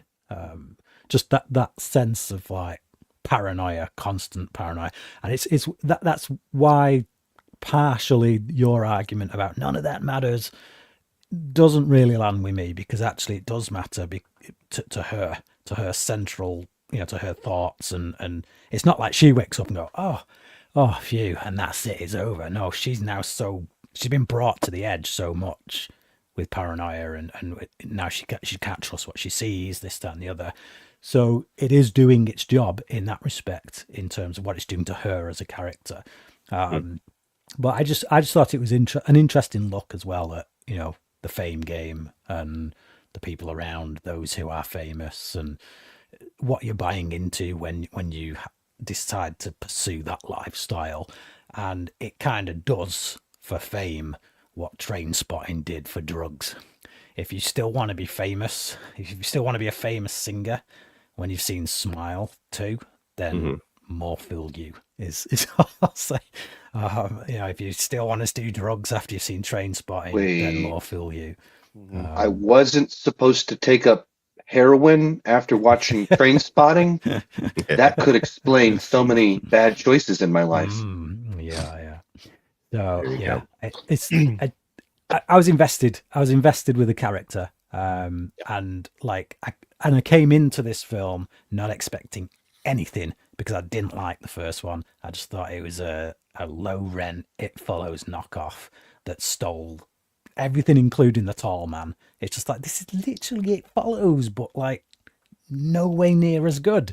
So I came into this one thinking, oh man, horror sequels for low rent horror films are rarely good anyway. And I just thought this one was way better. Because I was invested. I stuck with the character. So yeah, I was surprised. I was really surprised. There you go. Rudy, anything to add? Not to repeat any of the points these gentlemen said, but again, Naomi Scott, one of the best performances, and again, in a horror movie. I truthfully believe she was going insane, and I saw some people in the chat complaining about too many fake outs. Well, I think that's intentionally done that way because we're supposed to kind of go all insane with her through this journey, like we're questioning reality. So it's purposely done that way. I love how graphic the kills are, and I like to pride myself that jump scares don't get me. I think we can all count down a jump scare, like, and now this one got me a few times, and I'm like, whoa, I didn't see that coming. So that was pretty cool. And it has one of the most terrifying scenes, in my opinion, of the year. It's the scene where her and Jack Nicholson's son are in the car, and the camera's right between them. And I don't know how they shot that, but they're arguing in the car, and it's more or less like a toxic relationship. And we find out how they crashed. To me, having known people who've done stupid shit like that, that was the most terrifying scene and the most realistic scene in the movie. Like, that kind of shook me up a little bit, because I've known people who've been in those types of situations. But I've heard people can say that this movie's really about drug addiction, and plus, because she didn't get the meds from the drug dealer, she's kind of going through hallucinations and just crashing for not getting those drugs. I've heard that theory, but great movie, totally surprised me, and I bought it. I loved it. There you go. All right, we're at an hour and 24 minutes, so if we can go a little quicker on the next 15, we'll meet our little 2-hour goal there. Number 16, Sinister, almost correct there. Me and Brian with 15. You got Rudy and Charles that were just a little shy of being correct as well, and then Sean. So we're all pretty much in agreement. I think this is the movie that had the least split of any of us. Sinister is a movie that I've always wanted to love more than I do. The trailer kind of ruined it for me. It was like the first Blumhouse trailer that here's the whole movie packaged in 2 minutes, and it killed a lot of the best like moments and reveals of the film for me. But I love the story. I think that Ethan Hawke's great. I love the character of Bagul. I wish we got a better sequel. I think Bagul had a lot of potential, and I've heard through the grapevine that the original intention was Bagul and Sinister was supposed to merge with Insidious at some point, but because Sinister 2 did so horribly, that didn't come to fruition. So there's a lot of potential here. The trailer just, it always prevented me from loving the movie as much as I could have. Uncle Sean. This was a first time watch for me. So, and I hadn't seen a trailer. I didn't know what it was about. So it was like a pretty well just like a fresh viewing. and I tend to like Scott Derrickson stuff.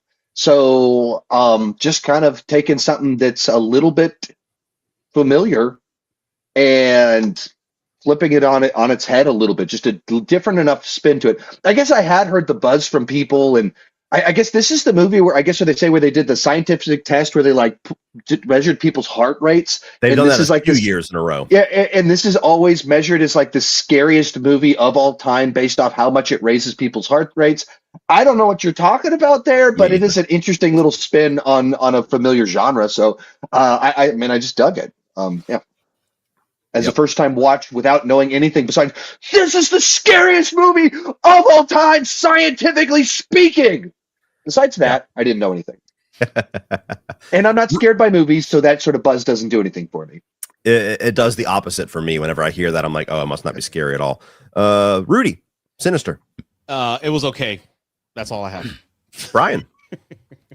Yeah, it was okay. It was good. It was solid. Certainly not the best Scott Derrickson film. I don't like the fact that the character learns his lesson at the end, actually changes his behavior as a result of learning that lesson, but still gets screwed anyway. Yeah, learned it a little bit too late. Coming in at number 15, we have Terrifier 3. This one was a nice little surprise that Brian had it a little higher than the others at 27. I had it at 7. Sean had it at 7. Rudy at 10. And Charles, yet again, not here to defend why he's on Brian's side, is Terrifier 3 at 15. So a little attire change here.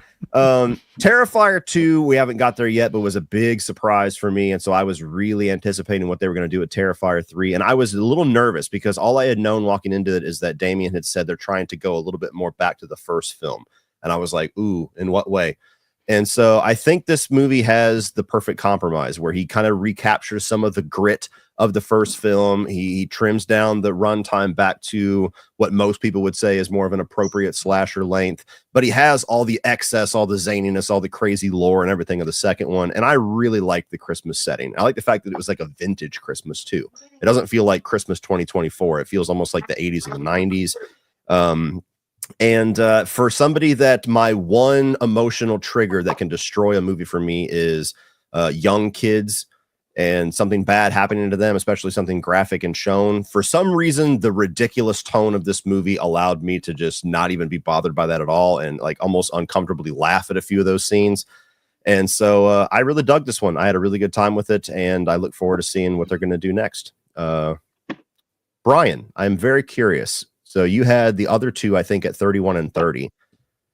And this one was about 4 or 5 spots higher. So I want to know what was so much better about Terrifier 3. Not that it's a massive lift, but quite a bit for you. Like,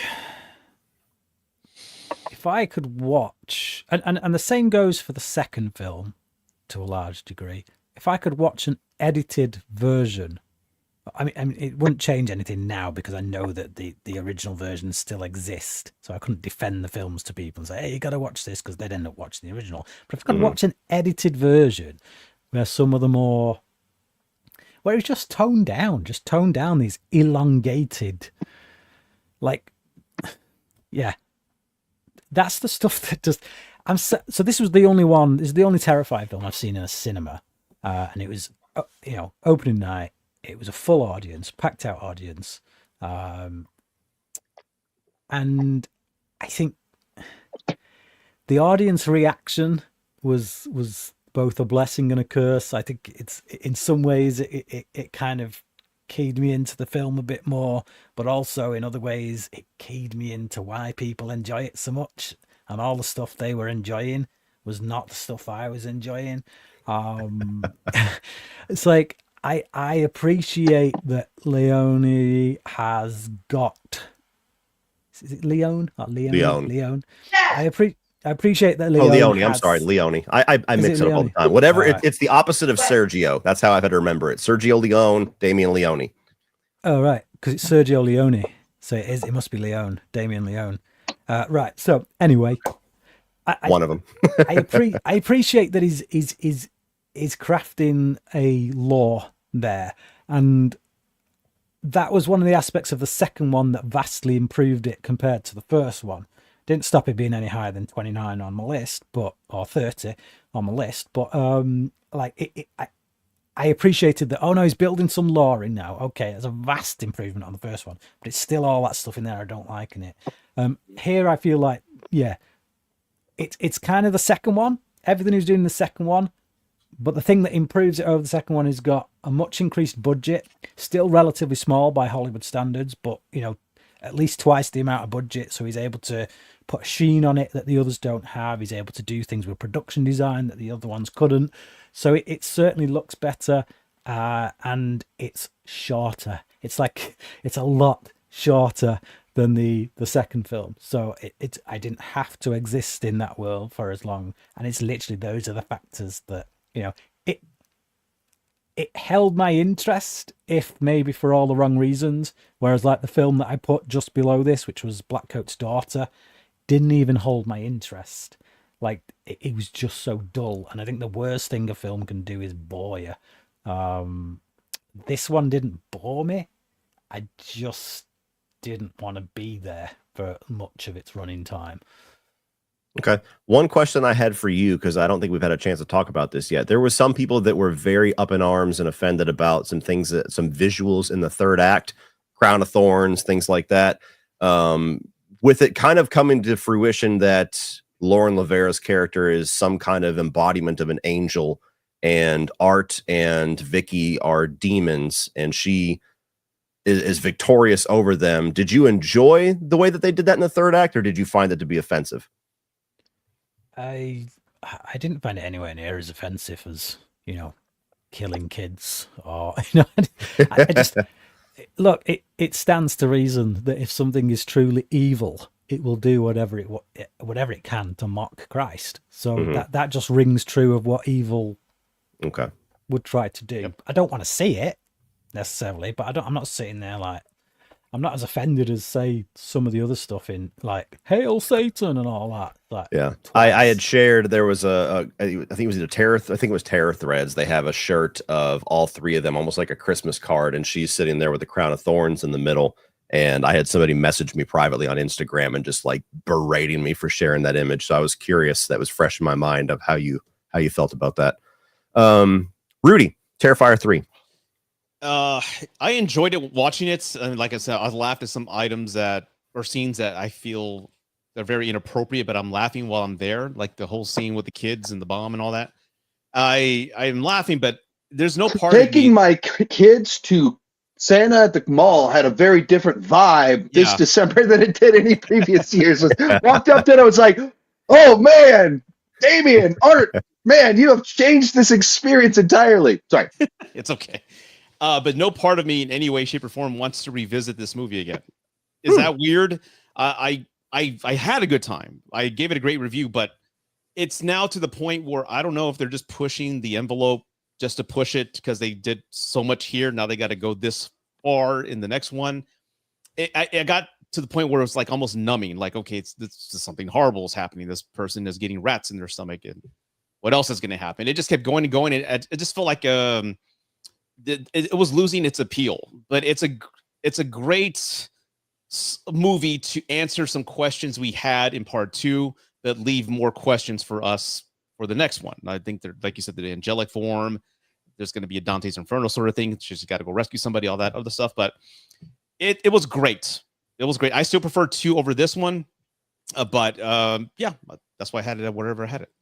All right. Yeah. Uncle Sean. All right. So we talked earlier about my mother. Okay. Jane Chandler had Satan's in the toy chest. Don't play with Ninja Turtles. Mighty Mouse is satanic. For Christmas, she got me this shirt right here. My church lady mother got me this shirt right here. And then this led to a 10-minute conversation about how it was the least violent shirt. And she told me, literally said to me, Christmas morning, as well as when, like, it came late in the mail, when she handed to me, whenever you wear this shirt in a video or mention it, you must tell everyone I do not approve of you watching these movies. But she got me an Art the Clown shirt, my church lady mother that had the book Satan in the Toy Chest or whatever it's called. Anyway, as for the movie itself, I mean, I think Cody and I have a certain little bit of another ones have a little bit of certain bias in there because we had such great experiences with the last two movies. We Yeah. saw them in the best possible environment, The and that best. had and just such a fun experience. And the surprise of Terrifier 2 being so much better than we expected it to be, and then with Terrifier 3, we had expectations, but like we showed up to the red carpet for the world premiere of the movie. And Damien saw us and was like, "Hey guys, so glad you're here." He paused taking pictures. So if you go to a movie and the director is like excited to see you and he's talking to the lead actress of the movie, certainly that sways your opinion. But also you can look at other movies we were at red carpets for that were not nearly as high on the list. I mean, I just think they're movies that are they're going back to an edge that's kind of fun and interesting. That they feel like the dangerous movies. Yeah. That where so many movies that like kind of lack that, or they feel like the Hollywood version of graphic horror, whatever. And then you have Damien, who's this like literally an outsider making independent films on the basis of here. Like I'm really into old sword and sandals movies with a bunch of lore. And Conan the Barbarian and Excalibur. Let me throw that into my Art the Clown movie. And kill kids and blow up kids. And there's just like that edginess to it. It feels like it's truly his thing that he's wanting to make. And just kind of throw one other thing I don't think we touched on here. It's a movie's about survivor's guilt. It's a Christmas movie about survivor's guilt where kids get killed. So I just like it. It just feels like there's more to it. That absolutely it has the schlocky horror. Absolutely, it's a gore fest. That's there. But it's not like he's not adding other things in there as well. And so it's when I think of like what are the movies that kind of like got me excited about horror movies. Like I didn't think that this was the best horror movie of last year, but it was one that was like, oh, I love that this is happening. I love that there's this edgy, underground, truly independent thing taking off. And I'm biased because I also got to interview him and he was very friendly and generous with his time. So, I can't pretend as if that doesn't help my impression of the franchise. That's also why my mom got me the shirt. It was like, that was so cool. You got to talk to them. I wanted to get the shirt to support that. Mother, you're so confusing. Oh, I'm not good for my hands. There you go. Yeah, well, we'll pick up a lot of this here whenever we get to the second one. But yeah, I agree with pretty much everything Sean said there for sure. Number 14, we have the original Smile. And I just want to point out, for as much as Rudy was lambasting me in the comments whenever I said, or the chat whenever I wasn't a fan of Smile 2, he has Smile 1 at 5 and Smile 2 at 15. So I think we agree, Rudy. Anyway, I had it at 17, Brian at 24, Rudy at 5, Charles 10, Sean 17. Like I said earlier, Smile, a movie I expected nothing from. I was like, okay, this feels like a movie I've seen 1,000 times. And in a lot of ways, it was. It was very much It Follows, The Ring, but it was a very well executed version of that. I think I gave it like 3.5. Not a movie I'm crazy about, but what I liked about it most was that it showed this Parker Finn guy has a lot of promise as a director. And I didn't mention it in Smile 2. I think he shows even more promise in that second film. I'm kind of bummed that he's sticking around to do Smile 3. I want to see what he does outside of Smile. But yeah, a movie that I like. Sean. Yeah, I mean, it's good. It's enjoyable. Well, it's a good version of one of these movies. I actually haven't seen It Follows, so I don't have that point of reference to make anything like that. But like, I went in with like assuming it was going to be dreadful. Once again, it helped. We saw it at its world premiere, but like it didn't like crazy inflated or anything like that. It was like that was just that was good, clever enough. It has really good atmosphere, and when it did the jump scares, it felt like it was a more crafted, better version of them. And also, like on some of this idea character exploration, there are more kind of layers in there than you're expecting, or I was expecting when I went into the film. Agreed. Rudy, anything to add? No, I loved it. It was a very original movie that I, again, had no expectations for. Saw it and I just very love how original. Well, I love the fact that it's really trauma personified. It's really everybody who experiences it gets near it. It's trauma, but just right there in front of you. Again, didn't expect much from it, but again, I love the world that it builds. The scares are genuinely there, and the whole cat scene. For them to go there, I do like that take. That's all I know. I know we're running low on time, but again, I loved it. It was great. Just giving Adam chiming in here. Brian, Smile. Adam pretty much just nailed it. I watched it, and I'm just like, It Follows, but like with It Follows allows you to go down more avenues because it can be anything or anyone. So the visuals can get even more kind of like, whereas this, we have to adhere to it's someone smiling creepily. So when you do that by the 10th time in the film, it's like, okay, it's whatever. And then, like I say, the tall man just pops up. It's like, now you really are ripping off It Follows, because that's literally, yeah. Like the one time you go and do something that's visually different beyond just someone smiling creepily, you take another visual that is directly from It Follows. I just felt like it was, yeah. Too reminiscent. I got you. Yeah. And can we all agree that Cal Gardner is a great actor? He doesn't get the recognition that he deserves. He's a solid dude. He's somebody that I was never crazy impressed with back in the day. Whenever he was kind of first on the scene with like Haunting in Connecticut and things like that, and the Nightmare on Elm Street remake, but here over the last like 4 years, Smallville, over the last 4 Strange years, Darling.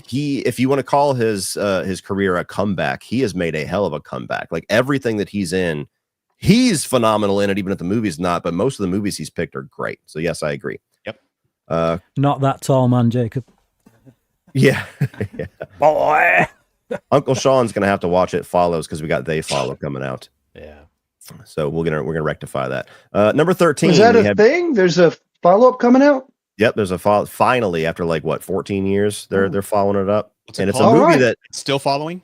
They probably follow. They Follow. Yeah. Anyway, number 13, Malignant. So I was correct with 13, Brian at 10, Rudy 19, Charles 16, Sean 14. Another one that we're kind of in agreement with. Not too big of a split here. This is a movie that I wasn't really that enamored with when I saw it in theaters. I was like, that was kind of cool, but I saw the twist coming by about the halfway mark, if not a little sooner. I don't remember exactly what happened, but I rewatched it at home months later, and I was like, I think I love this. It's just so wacky and bizarre and out there and balls to the wall that, like, I just love the fact that James Wan, somebody who could literally do anything that he wants, who just made $1 billion Fast and Furious movie, and Aquaman, says, I want to make this weird as hell little B movie. And so I really enjoy this one. I think that it's so insane and crazy and weird that it just, I love the fact that it got made. Right.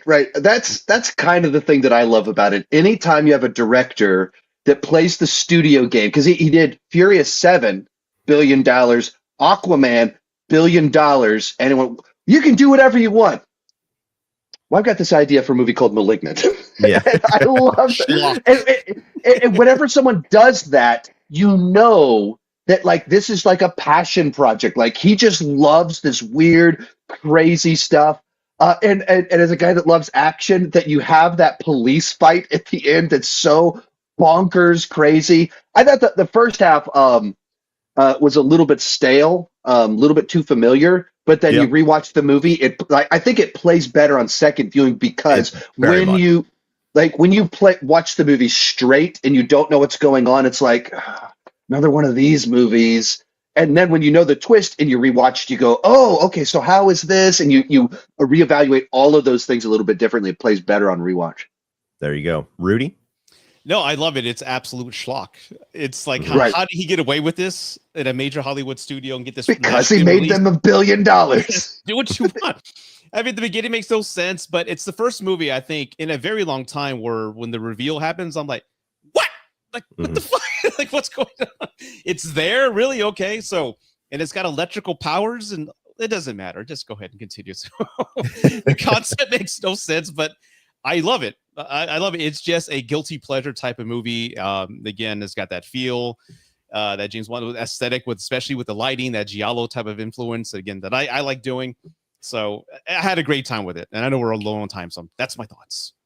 Brian, the thing is, as well, it's like, you know, if Nolan makes $1 billion, it's like, okay, here's a blank check. What do you want? He does Inception that requires, you know, millions of dollars to make, so it's still a gamble for the studios. Whereas when someone like Wan turns around and says, I want to make a horror movie, the studio's like, okay, because horror movies just make profit. It's just like, they're cheap. They make profit because there's a built-in audience already. And it's like it's a win-win for the studio letting James Wan do what he wants. If this is the kind of thing he wants to make, I was surprised I had it higher than Cody. To be honest, I had it highest, didn't I? So Yep. yeah, I knew the twist pretty much within the first 20 minutes, but that was because Really? yeah, I can't remember what tipped me off, but yes, it was very early on for me too. it's not because I'm intelligent, it's because I'm an X-Files fan, and I love there's- yeah, okay. there's an X-Files episode called Humbug, and for whatever reason, as I'm watching this, the X-Files episode Humbug popped into my head, and because of that, I was like, I know what's going on here. I know exactly what's going on here, and that's what it is. So if I'd never seen that X-Files episode, I think the twist would have been more about what the kind of moment for me. But I just appreciate that, like one of you guys said, it's a bat poop crazy film. It's just like, you know what, I'm gonna think of as many crazy, weird, nonsensical, just but fun horror stuff that I can. I'm just gonna throw them all into this melting pot, and it's gonna be this weird little film that actually I wouldn't mind a sequel to. Me too. I'd quite happily, let this be a franchise with, because people bang on about Art the Clown being a horror icon and that. I'd be quite happy for a few Malignant films in which that dude is of that vein, a horror icon, because I just had a blast with it. I had fun. It was stupid, but it knew it was stupid. Yeah. And that's the thing. I don't mind stupid films just as long as they know they're stupid. They're self-aware. Yep. Yeah. So And the Pixies in a score is the "Where's My Mind" from the Pixies being in the score. That was pretty cool. yeah. Yep. All right. Moving on to number 12, we have Mike Flanagan again with Oculus, and another one that I wish Charles was here to explain. 28, even though I had it fairly low too, but you had Rudy very high at 4, Brian there at 7, Sean at 10. So me and Charles were the negative Nancy's on this one, I guess. I don't think there's any guessing who's got the Lomax award this time around. Quite we'll see. We'll see. Yeah, I've always liked this movie, but it's funny. I always feel like Mike Flanagan's TV shows hit me harder than his movies, with the exception of Dr. Sleep. So I think a lot of his movies are like that, like 3.5 star. Like, that was good. That was solid. That was well done. And so Oculus, I always remember the Apple scene with the glass bulb. And this is one of those movies similar to Smile 2, where it just plays with reality so harshly in the back half, where it's like, I don't know what's real, what's actually happening, what's a vision, what's a nightmare, that I kind of disengage from it, and I can't discern what I'm watching is real. And so when the ending happens, I'm not like, I'm like, oh, okay. And so it just doesn't hit me the same way that it does some others that love it. We had the opportunity to watch this with Mike Flanagan and his wife in New Orleans, and we chose to watch something else. So yeah, that would have been a first time watch for me too. I was thinking about that because I never seen Oculus before. And so then once again, what's the cool way to watch a movie with the director right there in the room? That would have been cool, but whatever we ended up seeing instead, whatever the reason was. But you chose poorly. We probably watched In a Violent Nature. That's what happened right there. Probably. You chose very poorly. Probably. Yeah. So for Sean, for a first time watch, you dug this one, had it at number 10. Yeah, I mean, somewhat what we kind of said in here before, anytime you kind of have these kind of close, tight films with ideas that don't overstay their welcome, I just tend to really like those films. And then you just kind of add into it. It kind of took a haunted house idea, did something just different enough with it, while adding in the flashbacks so it could move at a really kind of nice pace, just enough intrigue, revelations, and reveals. And then with the idea of them knowing they're going in, trying to outsmart the rules that they experienced as a child, and them, what can I do if we do this, if we do this, if we do this? And then the way that ties into what happens at the end of the film of like, well, don't want to say it if you haven't seen the film, but like it was all about them trying to outsmart it, them trying to play within the rules, and them missing a piece to it, missing a thing in there. And and all of it fitting in line with what the director had established of what was kind of going on. And so that's when I feel like you have like a nicely crafted little script. It did its job really well. I didn't know what the movie was when I pushed play on it. I hadn't seen a trailer. I did not know what the movie was, and just felt like, yeah, you delivered exactly what you're supposed to deliver for this film. There you go. Anything to add, Brian, Rudy? I cared about the characters as is custom with Mike Flanagan movies. I like his direction. Like I said before, I like the way he directs. In another director's hands, this movie would have been your bog standard throwaway fare, your Blumhouse type nonsense that gets three of them released. Haunted swimming pool. Yeah. But because it's in Flanagan's hands, it's one that actually has more of an impact on you than it should. Yeah. I'll repeat this more, but movies that really get me are families turning on each other. With The Shining, The Witch. There's tons of movies that do that because family is supposed to be your safe place. And when that happens, and in a convincing way in this world, it's heartbreaking for me to watch it because, again, I'm very protective when it comes to kids. And then there's so many narratives you can go with. Are they coping and making up a narrative because their dad was really abusive or whatever the case is? So I love, again, taking that human element, real elements that people have experienced growing up and just kind of making a twist and adding a little supernatural into it. And again, I also love the fact that in his movies, there's going to be endings that aren't happy. And this movie's got one of those, that kind of like, oh, wow, that kind of stays with you for a few days after you watch it. All right. Moving on to number 11, another one we got a pretty big split on. We've got Longlegs here. So Sean had it at 5, Brian had it at 25, and the rest of us kind of danced there in the middle. So for the sake of time, I'll just say that I appreciated that this was kind of a throwback to 90s serial killer movies, which is a subgenre that I love. And I will kick this to Brian and Sean to give our two perspectives. So Brian, if you want to start, and then Sean can follow up. I went into this film with all the hype. Best horror movie in forever, like scariest horror movie of all time in the history. That. Like, and I went into it having seen, like, I saw the trailer, and the trailer had me because it was David Fincher-esque. It was Zodiac in particular-esque, which, Zodiac is my favorite Fincher film. I love this kind of serial killer, cops hunting them down kind of movie.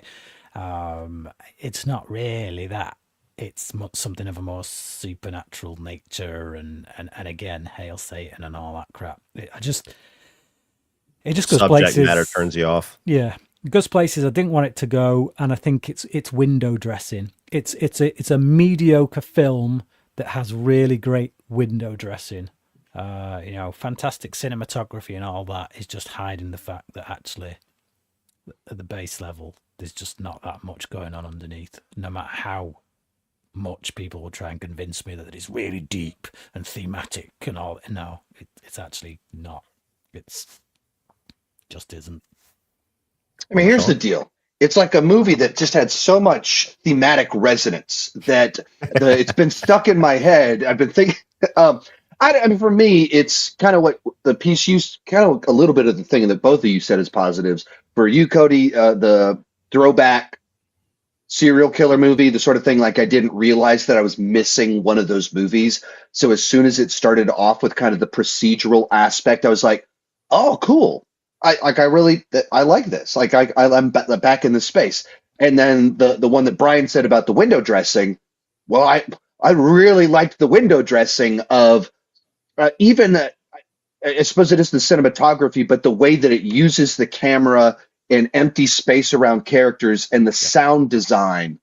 I loved the way it did that, where you like felt like you were like so close in these settings, and I'm always looking behind people, and if there's a window behind them, it's like something going to happen over there, and you're hearing little things. I just loved the way it did all of those different things, and then I got to interview the director, so I'm biased. Rudy, anything to add? How can you not mention Nick Cage? Come on. Because we were saving it for you. We were saving it for you, so to give you something great. So you get the now, and it could be nice. Come on, it was Nick Cage. It was a great movie.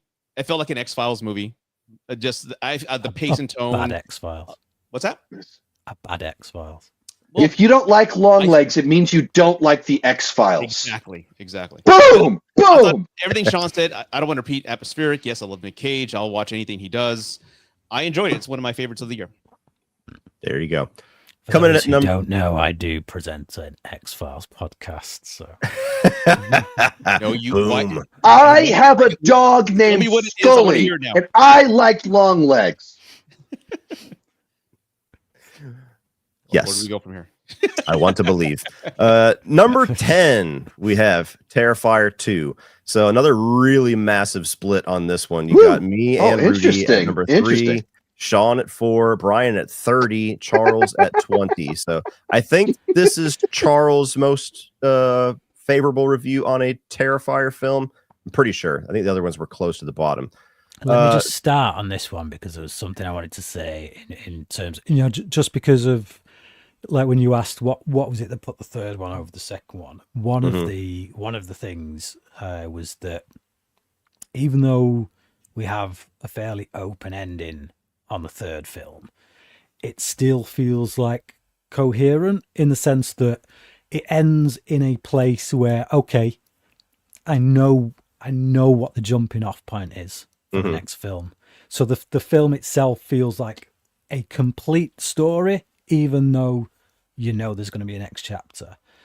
Whereas with the second one, the way it not only is it overlong, it ends, and it has the most graphic scene in there, that the most distasteful one, I think, with the woman on the bed.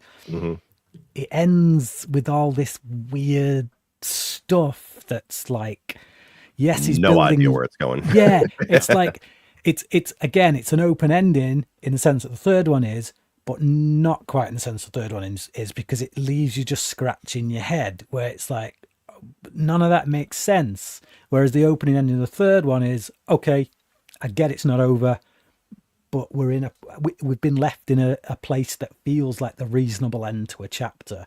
Whereas here, you kind of have this ending, and then you have this addendum tacked on to the end, all this stuff going on in the cell, and you're just like, what?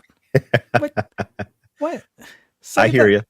Yeah, it just leaves you scratching your head. So, yeah, the third one's a much more solid piece, I think. I hear you. Yeah, Terrifier 2. My only thoughts walking into this was, what the hell is a 2-hour and 20-minute Terrifier film going to look like? Because I was not on board yet. I was just like, what is this? Okay, we'll see. And I was just really surprised how much I enjoyed this. I felt like the word that I use is excess. They just embraced the excess of it all. This is like the Zack Snyder's Justice League situation, where it was crowdfunded. They got way more money than they even asked for, like in hours. And so they just made the gigantic version for fans. Like, here's everything plus an extra half hour of stuff.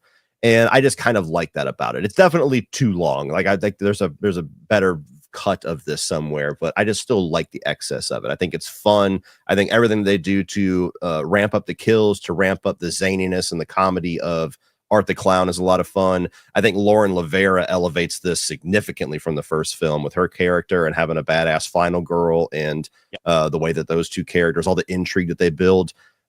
This has gone away since the third film, but my only real issue I had with this when I first saw it is that they bring up more questions than they answer. And so at the end, you're just like, 2.5 hours. I don't know anything what's going on. I don't know who Art is. I don't know how she ties to this. What's going on with her dad? What's up with this little girl? And so that frustrated me 2 years ago when I saw it. Since then, I mean, it's just done nothing but raise. One thing I wanted to add, though, is that what I really like about how Damien has approached these movies, that is very the antithesis of how horror franchises tend to go, is that it feels like he has the story mapped out and he's just giving us sections of it at a time, versus every other franchise. They have a great idea for a movie. It's wildly successful. The studio's tapping them on the shoulder. Hey, we need more. And then they just start tacking things on. Oh, and Michael Myers is Jamie Lee Curtis's brother. Oh, and there's a Cult of Thorn. And this feels like he has all the answers mapped out. He knows the beginning, middle, and end. He knows the answers to all these questions, but he's just giving it to us sections at a time. And I like that approach. And that's what, I talked with him. That's what he said. He's like, as soon as I came up with this idea for the final girl and merged this idea with Art the Clown, I also knew the end. and he said, like, I don't know if there's one or two more movies, but I know the end. I just have a list of things I want to do with Art the Clown. And so it's more than one movie, but it's not, I don't know that I have two movies. So I'm trying to, like, he literally said that because on the story level, he knows what he wants to do with the characters and with the lore. It's just, how much fun do I want to have with Art the Clown in the process? But yeah, as for part two, a movie that I think many of us went into with like no expectations and confusion about the length. And we're just really surprised that it legitimately was just the better version, just a dramatically better version of what came before. Certainly on a production level, even though it was still such a small budget, but building out the lore, giving a final girl that you're like, what just happened? Like last one gave us Art the Clown, this one gives us a new final girl. And it's so unashamed of leaning into all of these just kind of mythological influences, magic daggers. She's dressed as a freaking Valkyrie. Like it just goes for it. And then, we're doing, almost Friday the 13th, Nightmare on Elm Street, dream-esque sequences and stuff like that. It just goes for it. And yeah, there's rough edges. There's absolutely. It's an excessive, absolutely. But that's the appeal. It's kind of like what Cody said of like, it's as if you released the Lord of the Rings extended cuts as the original one. That it probably should have been the tighter one, but for the fans, we're just giving you the jumbo version from the get-go. There you go, Rudy. Final thoughts. It's the reason I had it so high, I think I had it at 3 or 4, but it's one of the really high. It's one of the first horror movies I remember having an atmosphere. Like there was word of mouth. You have to go see it. Oh, have you heard about it? Here, it's really gory. So it had this atmosphere about it and talk that many films haven't had in a while, especially in the horror genre. And it's really the only Terrifier movie that I felt that didn't feel like 2.5 hours. And it feels still like a low budget horror movie, but with more money. Mm-hmm. So it still had that, I guess, humbleness as part one did, just with more money to do crazy things. I love the final girl. I love the themes that it had taken. Yes, it did leave us with a lot of questions, but I know they were just setting it up to make more. And again, it has one of the most insane kills I never want to revisit. You had a watch along on your channel, Cody, a couple years back, and that's the last time I saw it. I never want to see it again. I'm fine. And just the theater experience of that happening and people like laughing as it's happening, but as it kept going and going, it just became silent. And people were like, ugh. Yeah, I'll never forget. I'll never forget that, man. Yeah, I was watching that kill scene, and in my peripheral, Sean is to my left, and all I see is this. That's right. Yeah, and then that was like the first time we thought it was over. All right, moving on. Number 9, Abigail. I have it at number 2. Rudy at 27. Another massive split. Charles 9, Sean 6, Brian at 13. This is my favorite horror film of the year. This is a movie that just, once in a while you get a movie that feels like it was made for you. I love vampire flicks. I love the genre, fun, crazy, zany ones. It was heavily influenced from The Lost Boys. The directors actually said that as their main influence, and that's, my said top. that to who? At what point in time? Said that to me when I got to ask them one question at the world premiere at Overlook in New Orleans. So I'm biased. Wait, someone is biased. But yes, so I love The Lost Boys. That's one of my favorite movies of all time. And so this is in that vein, a movie that just goes for it, balls out, fun, gore fest. I loved all the characters. They're all terrible people, but they're so fun to be around. I thought that the humor was great. It's the movie next to Anora and Deadpool and Wolverine that I laughed at the most this year, and I've watched it 4 times. And so this is the only movie that came out this year that I've watched more than twice. Absolutely love it. Rudy, why is it terrible? I never said terrible. I just said it was okay. You said mid. It was mid, yeah, as the young folks say. It was okay. Like I said, as I was watching it, I was having a good time in my brain. The way I'm wired, I just started seeing patterns like, what does this film remind me of? Because it feels exactly like this movie. And I finally, Ready or Not, it's the same kind of cat and mouse deal. It's in a mansion. You have a character in a white dress covered in blood, and it ends in a bloody just mess at the end. I'm like, this is the same shit, just repackaged in a different film, just add a genre of vampires. She even falls into a pool of bodies the same way that she does in Yes. Ready or Not. And I'm like, this is the same beats. They're just repackaging it and selling it again. It's not repackaging it better, but Ready or Not's better. Ready or Not is superior in every way. I love that movie. But I just saw it as a cheap ripoff of Ready or Not. And again, it's the same filmmakers. So I'm like, oh, this is kind of gimmicky, and they could have done something a little bit different. It's fun. I'm not saying it's a shit movie. I'm not saying it's a bad movie. It just, for me, once I saw that pattern, I checked out. I checked out for me. But again, a great film, but again, not near top 10. There's like 20 other movies that are better than that from last year. Uncle Sean, why are you also biased to put it at number 6? Well, so when I was on the red carpet interviewing Radio Silence before the weird world premiere of this movie, where we saw it with Ryan Coogler, I asked them about why do they make these pressure cooker movies, close quarters, that exact thing I've been talking about. Oh, I just love movies like this. I went into Abigail thinking I'm probably going to like this because I like what these guys do and I like these pressure cooker movies. That's literally the thing I asked them about on the red carpet. It's just that, like, it's a lively set of characters. I think they said in the interview afterwards that it's supposed to be like the Breakfast Club of like kidnappers or whatever, and it's like that. It's like these bantering people, and then I thought just the concept of a vampire ballerina girl. It's such a great hook. It's like such a catchy little idea that you say it and you go, oh, that's fun. I like that. And throw them in a mansion with lively characters. That's a fun horror movie in my mind. There you go. Brian, anything to add before we move on to 8? I just enjoyed it. I couldn't escape the fact that it did feel like, oh, okay, they're just redoing Ready or Not, but adding vampires to the mix. And because of that, I didn't quite enjoy it as much. I think Ready or Not just felt a lot fresher, a lot more vibrant. Mm-hmm. This, I kind of knew what I was getting from the trailer. It took a while to get to what I thought I was getting, that I saw in the trailer, which was, the girl revealing herself as a vampire. But once that happened, I was like, right, now there's everything else that comes can surprise me. And I enjoyed it. I just had fun with it. Like you, I like vampire movies when they're good. And this was a really solid, enjoyable, fun vampire film. There we go. I forgot to mention Dan Stevens was the best actor in that movie. He put on a great performance. So kudos to him. There you go. He's often the best actor in any movie, though. He had a really good year. He had a really good year. For the rest of these, I'm going to let the person that rated them the highest take the lead, so we can get through them a little quicker. And then if there's something that somebody just has to chime in with, then we'll do that. Otherwise, we'll quicken these last few. Number 8, we got Exorcism of Emily Rose. Brian had the highest at 4.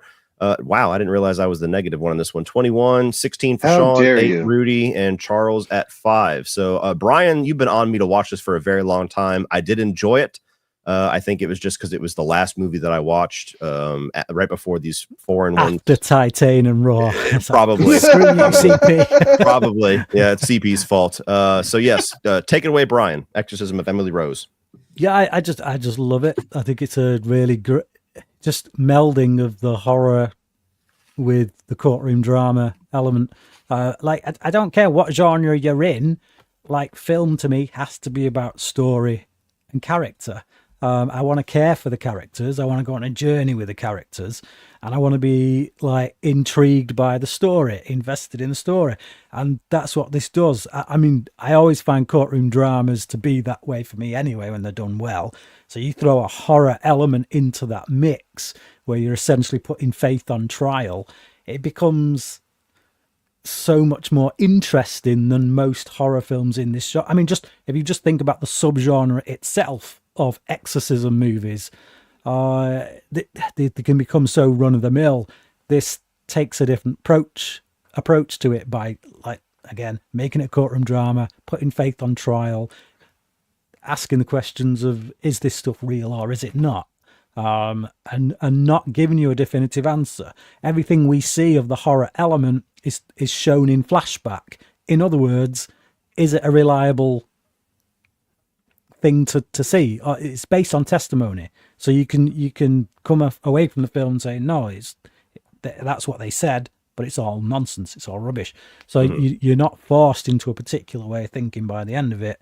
It's up to you to decide where you sit on that fence. So I really appreciated it. It's great. It's still Scott Derrickson's best film. There you go. So all I Wait. will add to it is that Jennifer Carpenter, who plays Emily Rose here, also plays Dexter's sister. So once you get through with Better Call Saul, I expect to see a Dexter box set. Wait, he hasn't watched Dexter either? Nope. No, I'm not going to. It took me almost a decade to get him to watch Breaking Bad, so I'm not gonna press too much. I was gonna harass. Look, I love Breaking Bad, but even going into Breaking Bad, everyone that I spoke to about it says it ends great, all that. I've listened to all your Dexter fans, and you said it ended crap once, and then it ended crap twice. But they're giving us a third chance. They might nail it the third time. I'm falling. Fool me once, wrong. Shame on me. Fool me twice. No, the other way. Whatever. You know what I mean? Yeah. Anything that anybody wants to add for Exorcism, or we'll move on? All right, moving on. Number 7, Don't Breathe. So Brian again had this one, but you and Sean have it pretty high. I'll let you guys kind of share the spotlight. Yeah. At number 8 for me, Rudy at number 20, Betraying. I should have had it higher. You said the same thing about the one that's going to be at our number 1 too. So I think you're schizophrenic, but nonetheless, Charles had it at 13. So Brian, you and Sean, give us Don't Breathe really quick. Oh, just a really great, stuck in a, you talk earlier about being in a confined space, and it's quite claustrophobic. It turns the idea of who the bad guy is and who the hero is on its head, and it's got a lot going on underneath. Should you choose to look for it, you can go into it and just have a theme park ride where it's a tense kind of ride of these people just trying to stay alive. But it's also got a lot of stuff to say about, the nature of evil. And if you reject God, if you reject something that holds you to a moral standard, then that literally frees you up to do anything that is unthinkable. And that's essentially what this guy does. He rejects God, and that frees him up to become a real piece of work.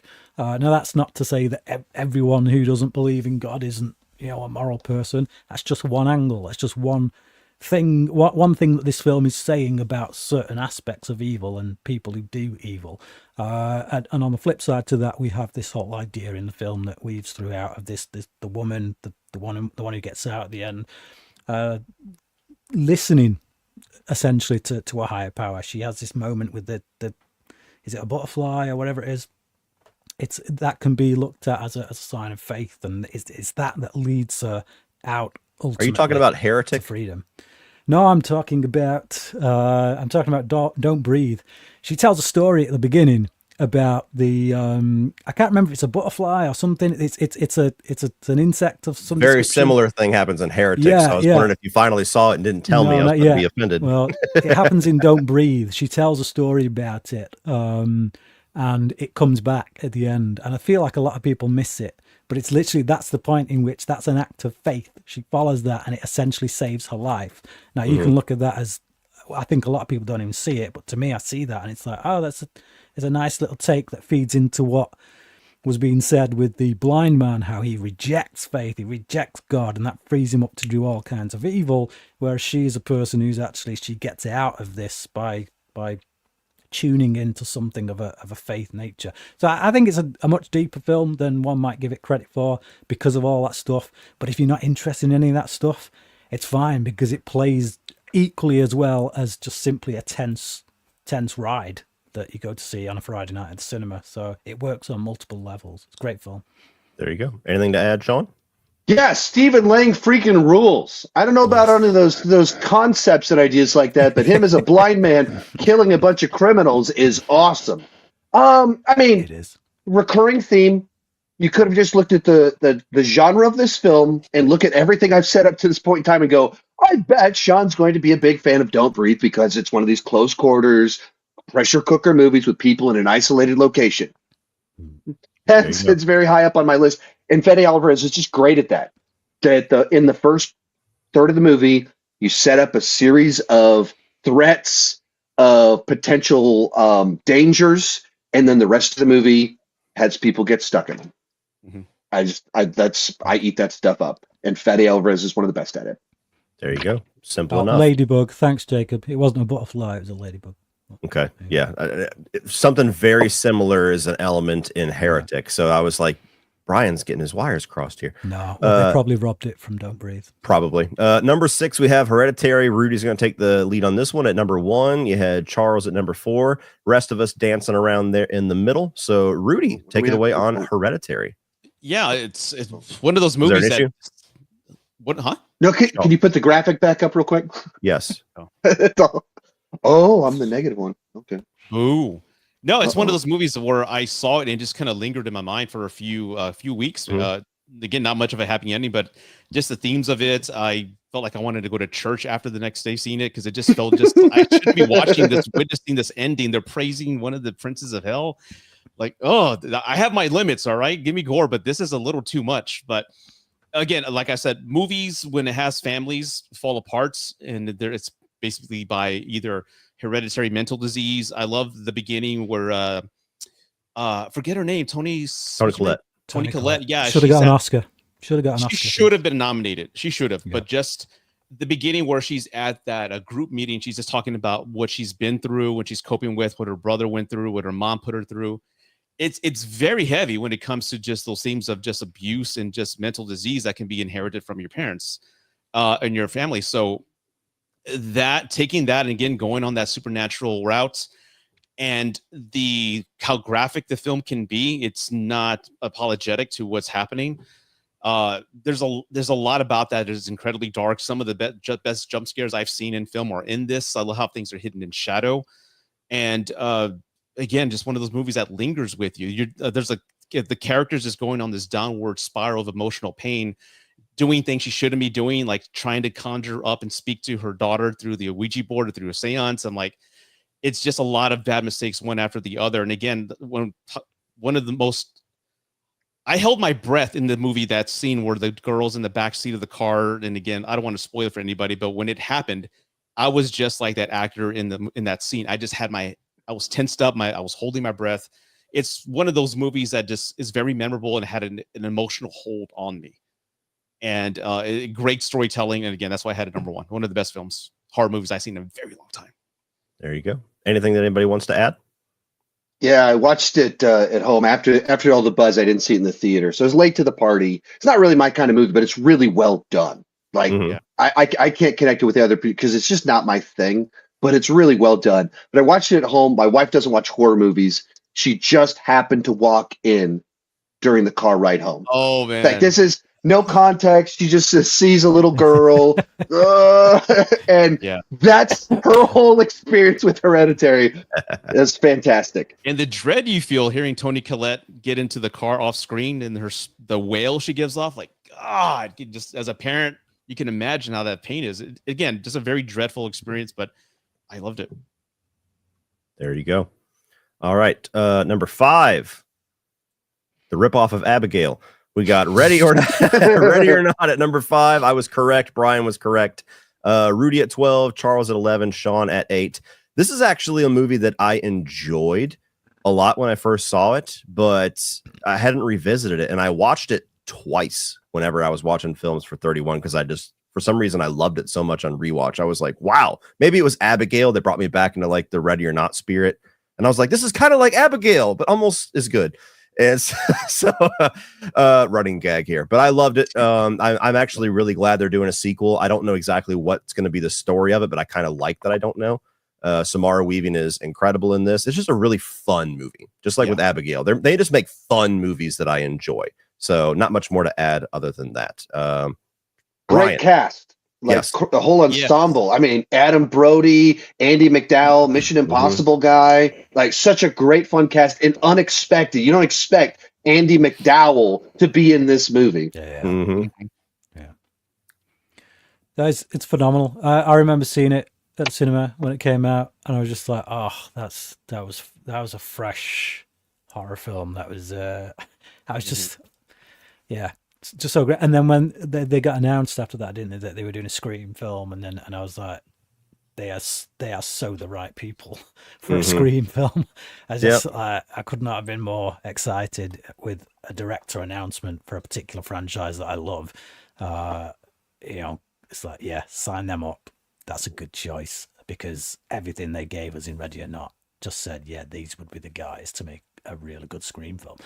Go ahead. So yeah, I loved it. It's the blueprint for an inferior film that came later, but one that is still really good. Ready or Not 2. I can just add that it has one of the scenes in the movie that didn't have to be in the movie, but they did it anyway. It's her in the car, and she has a conversation with the OnStar guy. Yeah, and just little things like that. It added a unique touch to the character that I love. So yeah, great movie. I like the way it pushes and pulls with certain characters as well. Like the Adam Brody character, I'm just like, I actually like this guy. He's still a part of this scuzzy stuff that's going on, but I like him. It's a great film with a fantastic central female final girl. Oh yeah, there you go. Number 4, Brian's going to be leading us with Pearl. This was his number 1. We have 6 from Rudy, 7 from Charles, and then me and Sean agreed at 11. So Brian, fascinating numbers, the way some of these ones work. This is when you look at the numbers, you go number 4 and only one person is ahead of a 4. Fascinating to me. Yep, it is weird, especially when you get to our number 1, you'll see the numbers and go, how'd that work? But anyway, Brian, Pearl. Just a brilliant character study, all told in this kind of Wizard of Oz color palette that's very purposeful, obviously, because it's the central character is this woman who dreams of something else, a bit like Dorothy in Wizard of Oz, and so that very particular style in which it's directed is perfect, but it's just a great character study of not just Pearl but of the Pearl's mum. Like you start out the film and it feels like a very oppressive, abusive relationship. The mother is not that likable, and as the film goes on, you realize how closely linked these two women are, how similar they are, and actually how much the mother's life was shaped by tragedy and by the fact that she knows she's got this psychopathic daughter, or a daughter with psychopathic tendencies. She knows that her daughter goes out into the yard and kills animals, and so she's seen that. So in many ways, her trying to keep her on this farm is a way of protecting her from the world, but because of that, it takes its toll on her own mental state. Add to that the fact she's got to look after this man that, even though we say till death do us part, in sickness and in health when we get married, none of us dream that we're actually going to have to take care of our spouses in the way that she has to in this film.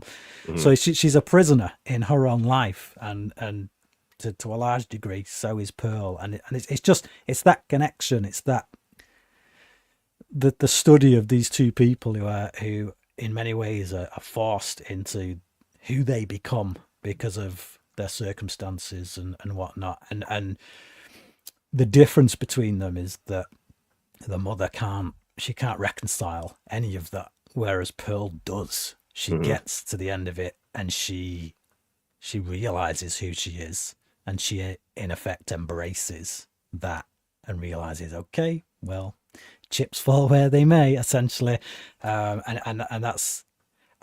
the fact that it's she's the psychopath, and we go on this journey where she embraces who she is, and yet it ties with your feelings in that respect and your emotions, because you shouldn't want to identify with her. She is a psychopath, and yet you do kind of feel sorry for her. It takes you up and down, and it's just, to me, that's just a brilliant piece of filmmaking, fantastic piece of filmmaking. There you go. Easy number 1 choice on this list for me. I hear you. Yeah, anything in the those two, X and Pearl, they're very different movies, but I never argue with anybody that has one like wildly above the other. Very, very massive surprise that we got both of those in one year. Anything anybody wants to add to Pearl?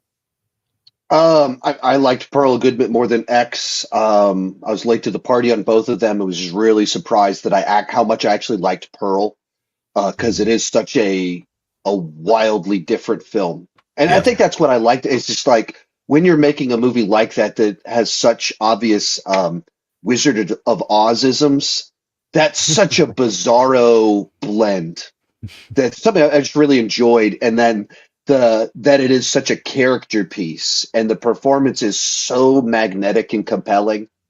and that we got to learn that Superman is in fact vulnerable through the film, and that got me prepped up for this new Superman film. And now I understand why he's curled up in a ball at the beginning of the trailer. Yeah, there you go. He's also a homewrecker.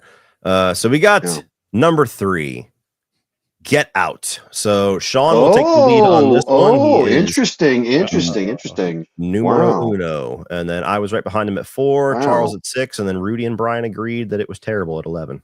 Just joking. It's a 4-star film. It's a 4-star film for me. It's very good. It's Very best. good. There you go. Yeah, I think it's his best by far. Sean, take it away. Yeah, I mean, just like one of those movies that kind of came out of nowhere. That I've been watching him on Key and Peele for years and years and years, doing very silly comedy with a socially aware bent to it, or whatever, or that cultural flavor to it. And you go, he's doing a horror movie. And you go, what on earth is that going to be? How's that going to work? And then you watch it, and it's this kind of old school horror thriller with Twilight Zone elements to it, flavor to it. And then just found a way to kind of blend its social commentary in with its plot far better than his follow-up films were able to do. It's able to be funny without ever breaking the tension. Like, it's just the right amount, just the right way. As you get deeper and deeper into it, it becomes more and more horrifying in unexpected ways, where when you start to think about what's going on and how dehumanizing what it is, like just superficial praise, and you got it's makes you feel sick in your stomach and gross. And you get to the end of it, there's the potential they were going to go a direction with the final scene that would have ruined the movie for me, and they don't go there. They didn't do that, which I was very happy about. But they did in the original ending. Yep. And I am so very happy that we had a lot of that. We absolutely. There's a point in time I don't want everything to be just like please don't do that. And they didn't. And they end on another joke. With the way it lands, but just like a movie that was able to blend horror, social commentary, humor into something entirely fresh. Where I can't point to any other movie I've seen that's like it. All right. Why did you guys hate the movie? What? No. It's this. Why did you hate it? Get Out for me is one of those cases where it's that when everybody's telling you it's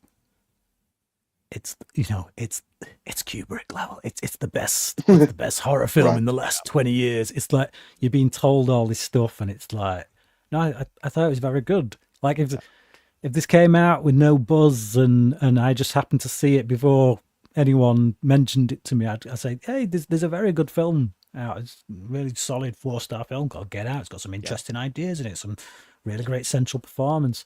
But then you come to it, you watch it, and then you hear all these people saying it's like the savior of horror. It's like, I've been talked about. He's the next John Carpenter. Just chill out. It's a very good film, but just chill out, please. It's always such a hard thing to navigate when you do what we do, and you have a lot of people that aren't nearly as integrated and aren't like bathing in that culture as much as we are. That are like, you should never let other people's thoughts like dictate yours or whatever. And it's like it's very hard to separate your frustrations when you're in that. Like, even if you have a movie like Midsommar was, where it didn't work for me, but that was the movie that if you didn't love, you're an idiot who didn't get it. And it just makes you sour and callous to the movie even more than you would have been. So it's such a hard thing to navigate. So I hear you. When you have a horror movie and then social commentary that's relevant and needs to be spoken about, that's what it gets more buzz and more attention, and maybe people hold it at a higher pedestal than it actually is. So there's that type of element there. But I wouldn't say I hate it. I just think there's 10 other films that I like and enjoy better. There you go. So it's solid. Moving on to number 2, I get to talk now. My number 1, X. You have Rudy and Charles right behind me at 2, Brian at 8, and Sean just like, what is wrong? Why did you hate X, Sean? I think I need to punt to Sean. Sean, why are we discussing perverts? Garbage.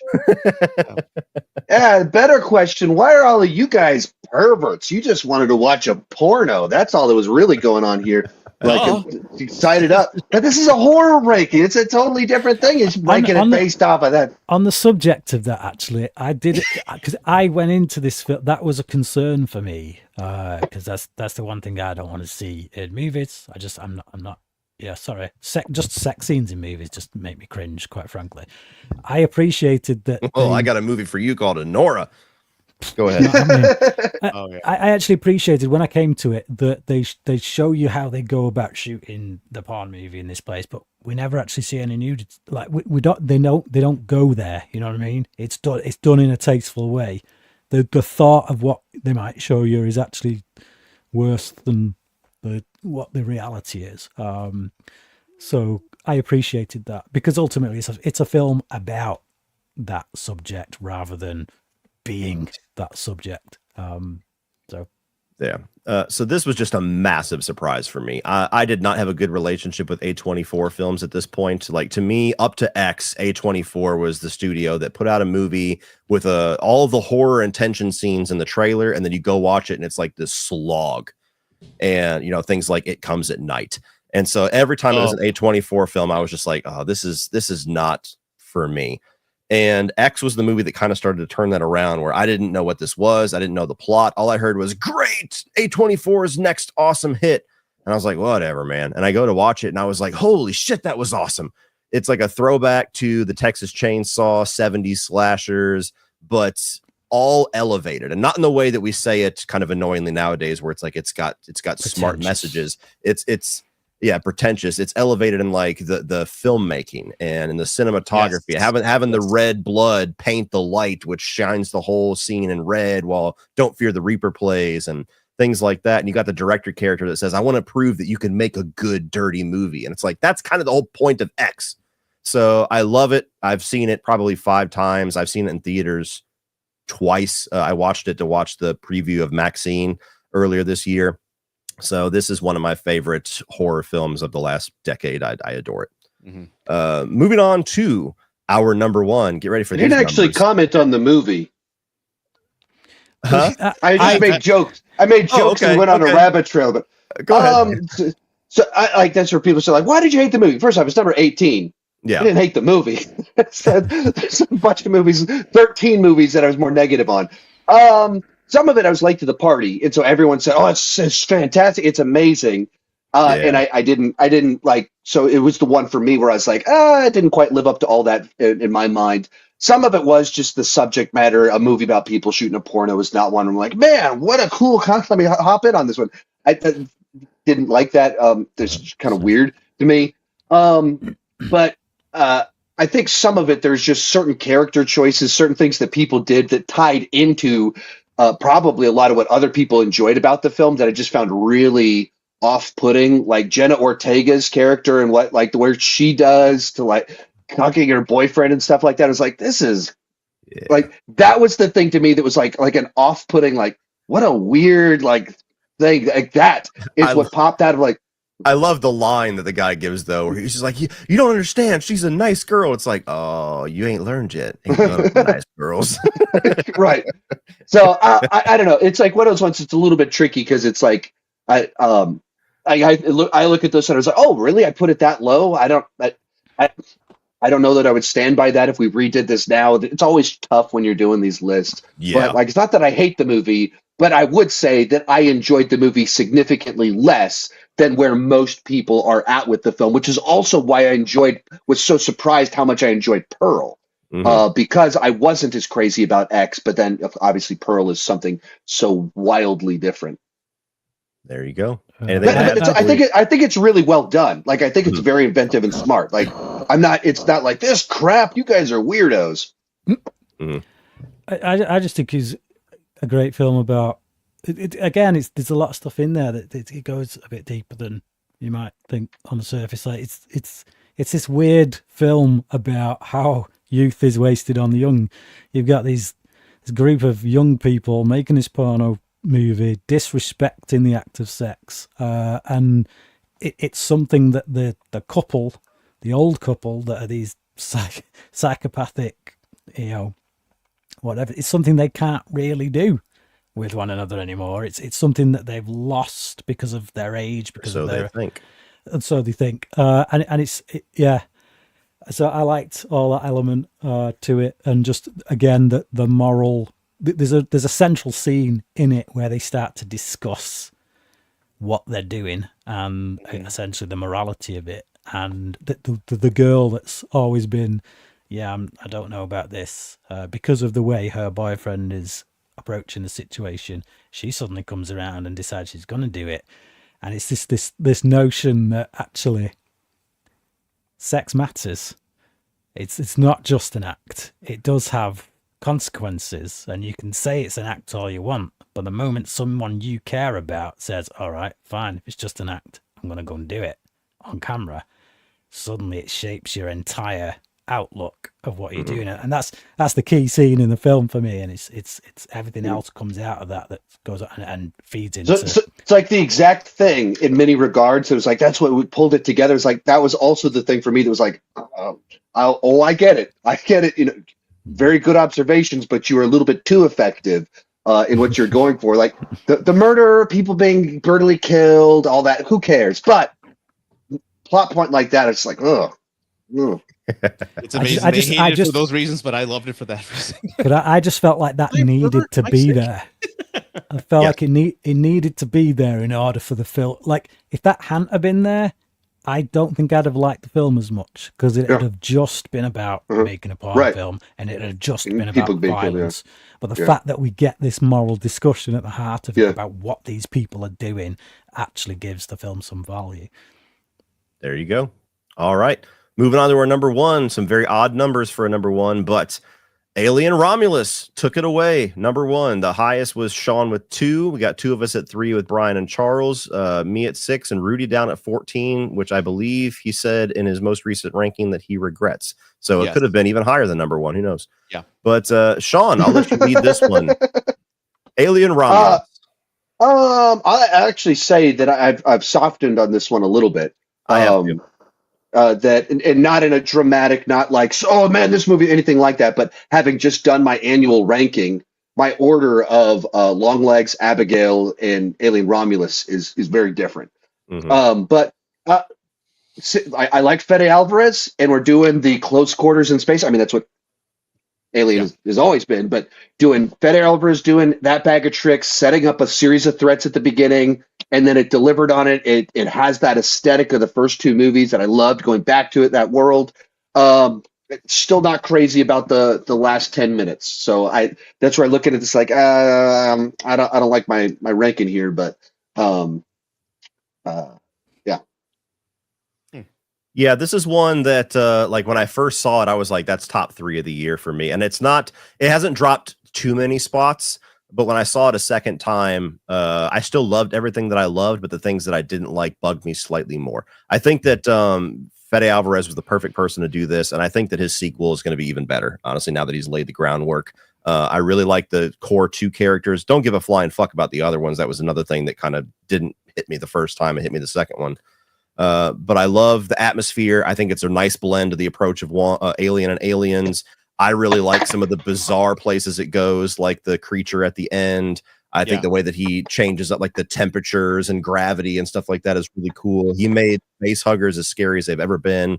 So I really enjoyed this. To me, it probably relied a little bit too heavily on nostalgia, but I still had a great time with it. Easily the best Alien film since the first 2 for my taste. Yeah. Anything to add, Brian or Rudy, before we close this out? Pretty much the same. It's a greatest hits, but it just happens to be a really good greatest hits. And it even takes things that didn't work in the likes of Alien Resurrection and actually makes them work here. So I agree.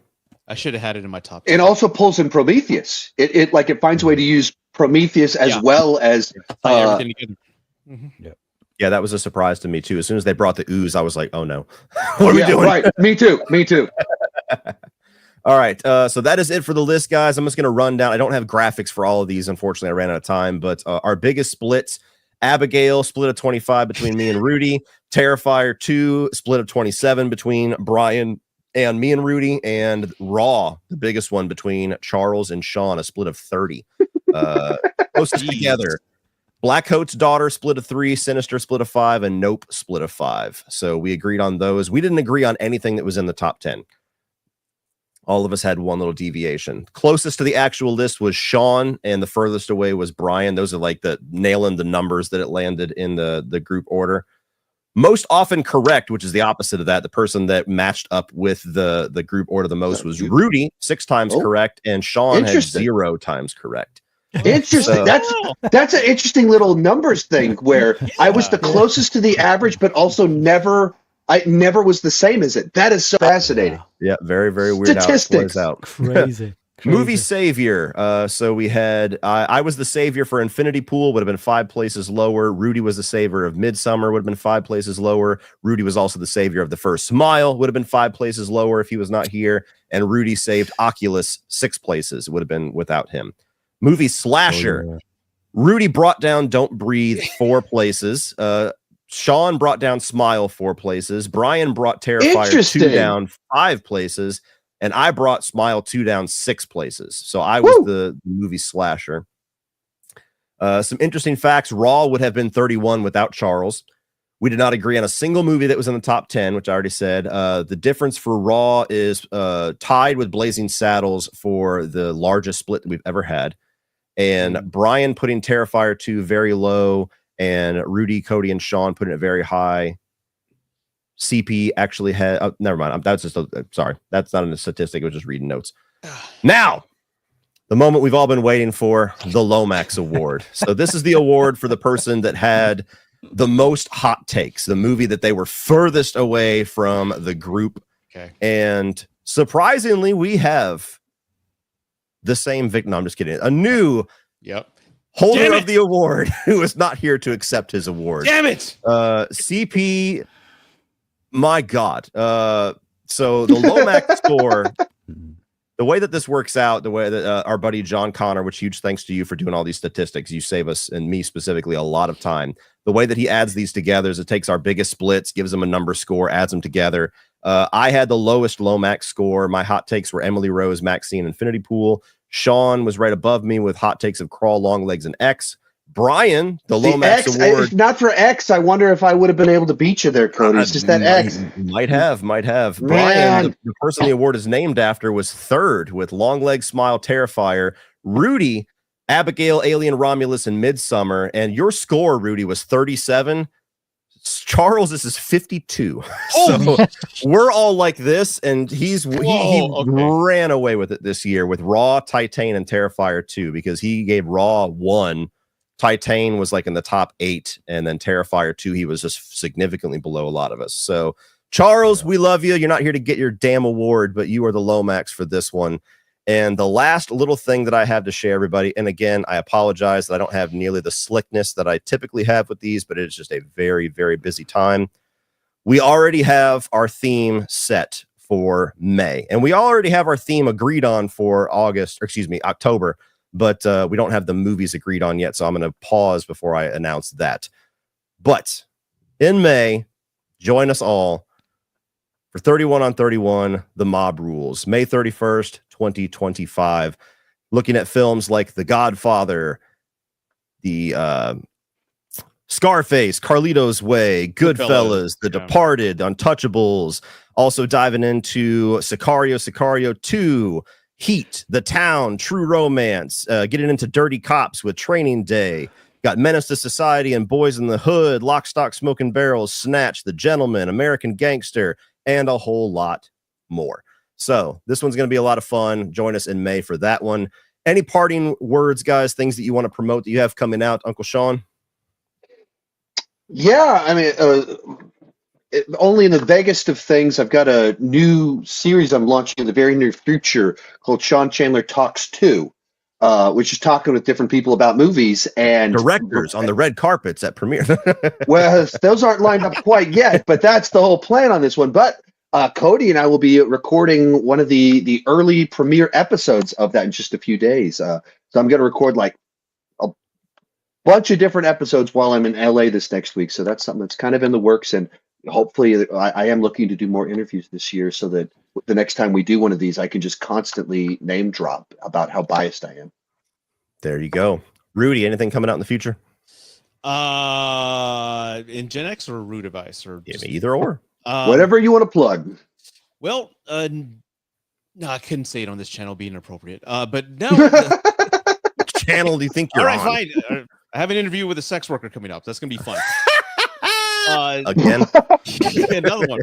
Yeah, and Gen X. Just again, I had a great live a couple days ago. Had a lot of great feedback from the viewers, so I'm gonna make more of that kind of content. And I want to make a Nick Cage ranking. That's what everybody seemed to like bring up, and I love Nick Cage, so I think that's gonna be the next video I'm gonna work on. there you go. Brian, anything you want to promote? I'm not putting Breaking quite as Bad much videos? content. No, I'm not putting quite as much content out in the next month, possibly two. I've started writing a screenplay. I'm up to 47 pages at the minute. It's a vampire script, and it's coming on at the minute. So I'm Very cool. carrying on with that. All right. And I'm right in the middle of all of my end of the year rankings. I've dropped my most surprising and most disappointing. I just dropped my ranking of all 61 horror films that I was able to watch in 2024 just yesterday. We still have the worst of the year, the best of the year, and my ranking of all, which right now I'm sitting at 130 new releases that I've seen that'll be out before the end of the week. So that's what's coming up for me. And I'm still going to read everybody's super chats, which I have 22 sitting here. If you guys want to stay, you can. If you need to go ahead and go, no problem there. I appreciate everybody being here. I can and so I'm going to have to scoop. I figured that's why I want to get the outros out good. So love you, Brian. I'm glad we didn't get into near as much of a tussle over Terrifier as everybody was expecting us to. That's why we were getting pestered the whole time. They're like, I want to see Cody and Brian fight for once. If CP had been here, there'd have been a fight over Titane. Yes. Oh, yes. We would have been on Titane for an hour. Is Brian going to be in the 31 gangster list? Yes, he will. Yeah. Yes. All right. We love you, Brian. We're going to move on to super chats really quick before we wrap this up. See you guys. Take care. Everyone in the chat. Now that he's gone. No. All right. Sean Sheridan on Terrifier, Team Brian on Raw, and Titane, Team Everybody versus CP compared to Raw and Titane. Was Critters really that bad? No. I think Titane is the movie I've liked the least out of all the ones that we've watched for these. If not, it's a very close second. So totally random, put on the trailer for Critters this last week. And my 10 and 12-year-old were both like, what is this? They made a movie ripping off Gremlins? Why would you make a movie? Like, both of them were just in shock at the idea that but Dad, that was a big studio. This isn't an indie film. And I'm like, wait, my kids are actually picking up on all this stuff. My kids are getting smart and noticing things. They saw Critters and immediately went, that's a ripoff of Gremlins. And we're just disgusted by the concept. Oh, we have such sights to show you. Have they seen the Ghoulies yet or the Munchies yet? I mean, there was a huge 80s. Well, maybe that's what I'll do. Like, kids, if you were offended by Critters, let me show you this. Smart children. Critical Fangirl, $1. Thank you so much there. That's Veronica. Yeah. Veronica, one of our fantastic friends. The Disney Nerd. I always call him Uncle Sean's chat bitch, and he's been running with that for a very long time. So I'm expecting the Disney Nerd to change his name at some point. But glad to see you, buddy. Did any of you catch the random Billy the Puppet appearance in Blackcoat's daughter? I did not. Who's Billy the Puppet? Billy the Puppet is from Saw. I thought it was in Dead Silence, but I didn't know it was in Blackcoat's daughter. That's interesting. Let's fucking go. Love these debriefs. Been a fan for years. Thank you so much, Michael. Terrifier, way better than Critters. I would agree. Brian would have held us on this question for a good 15 minutes if he had saw that. Libby Films. Hey, guys. How's everyone? Who's your favorite director of this 31 minus Jordan Peele? Director. Let's see here. Mike Flanagan. Mike Flanagan is definitely up there. Let me scroll back up.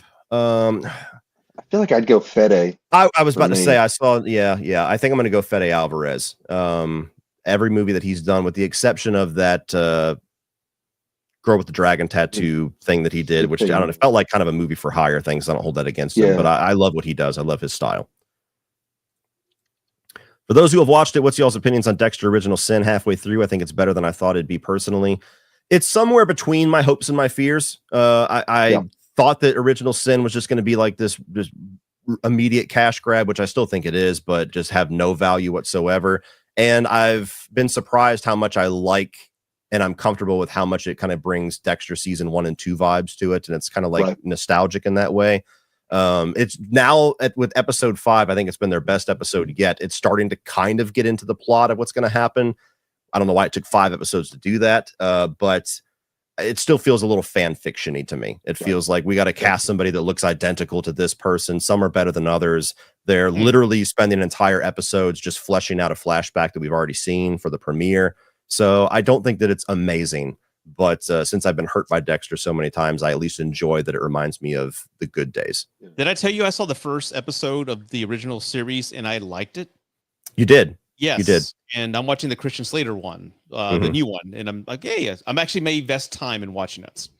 Dexter is a only complicated seen one episode of Dexter, but you're watching the new one? Well, I go into the bedroom, my wife's watching it because she's seen all of them already. So I'm like, is that Christian Slater? She's like, yeah, he's playing James Remar. He's like, James Remar. Yeah. Okay. I think I would say the same thing as Cody. I feel like I'm like a pinch more positive on it than he is, but say the exact same thing and just a pinch more of just like, it's like really enjoyable fan fiction is what it plays like to me. It feels like the good old days, very fan fiction-y premise of like, well, what about when Dexter first signed up as the blood guy and his first adventures? It just feels very fan fiction-y, but like it captures the vibe, right? Like it reminds me of everything. Like when fan fiction's done right, that doesn't mean it's bad. It doesn't mean it's not enjoyable, but it never feels like this is the mainline version. Never feels like this is like canonical. Yeah, exactly. Awesome work from JDev. Work with 31 on 31 this year. I'm still hoping for a special edition of 31 on 31 featuring TV show seasons, Dexter and Breaking Bad and whatever else.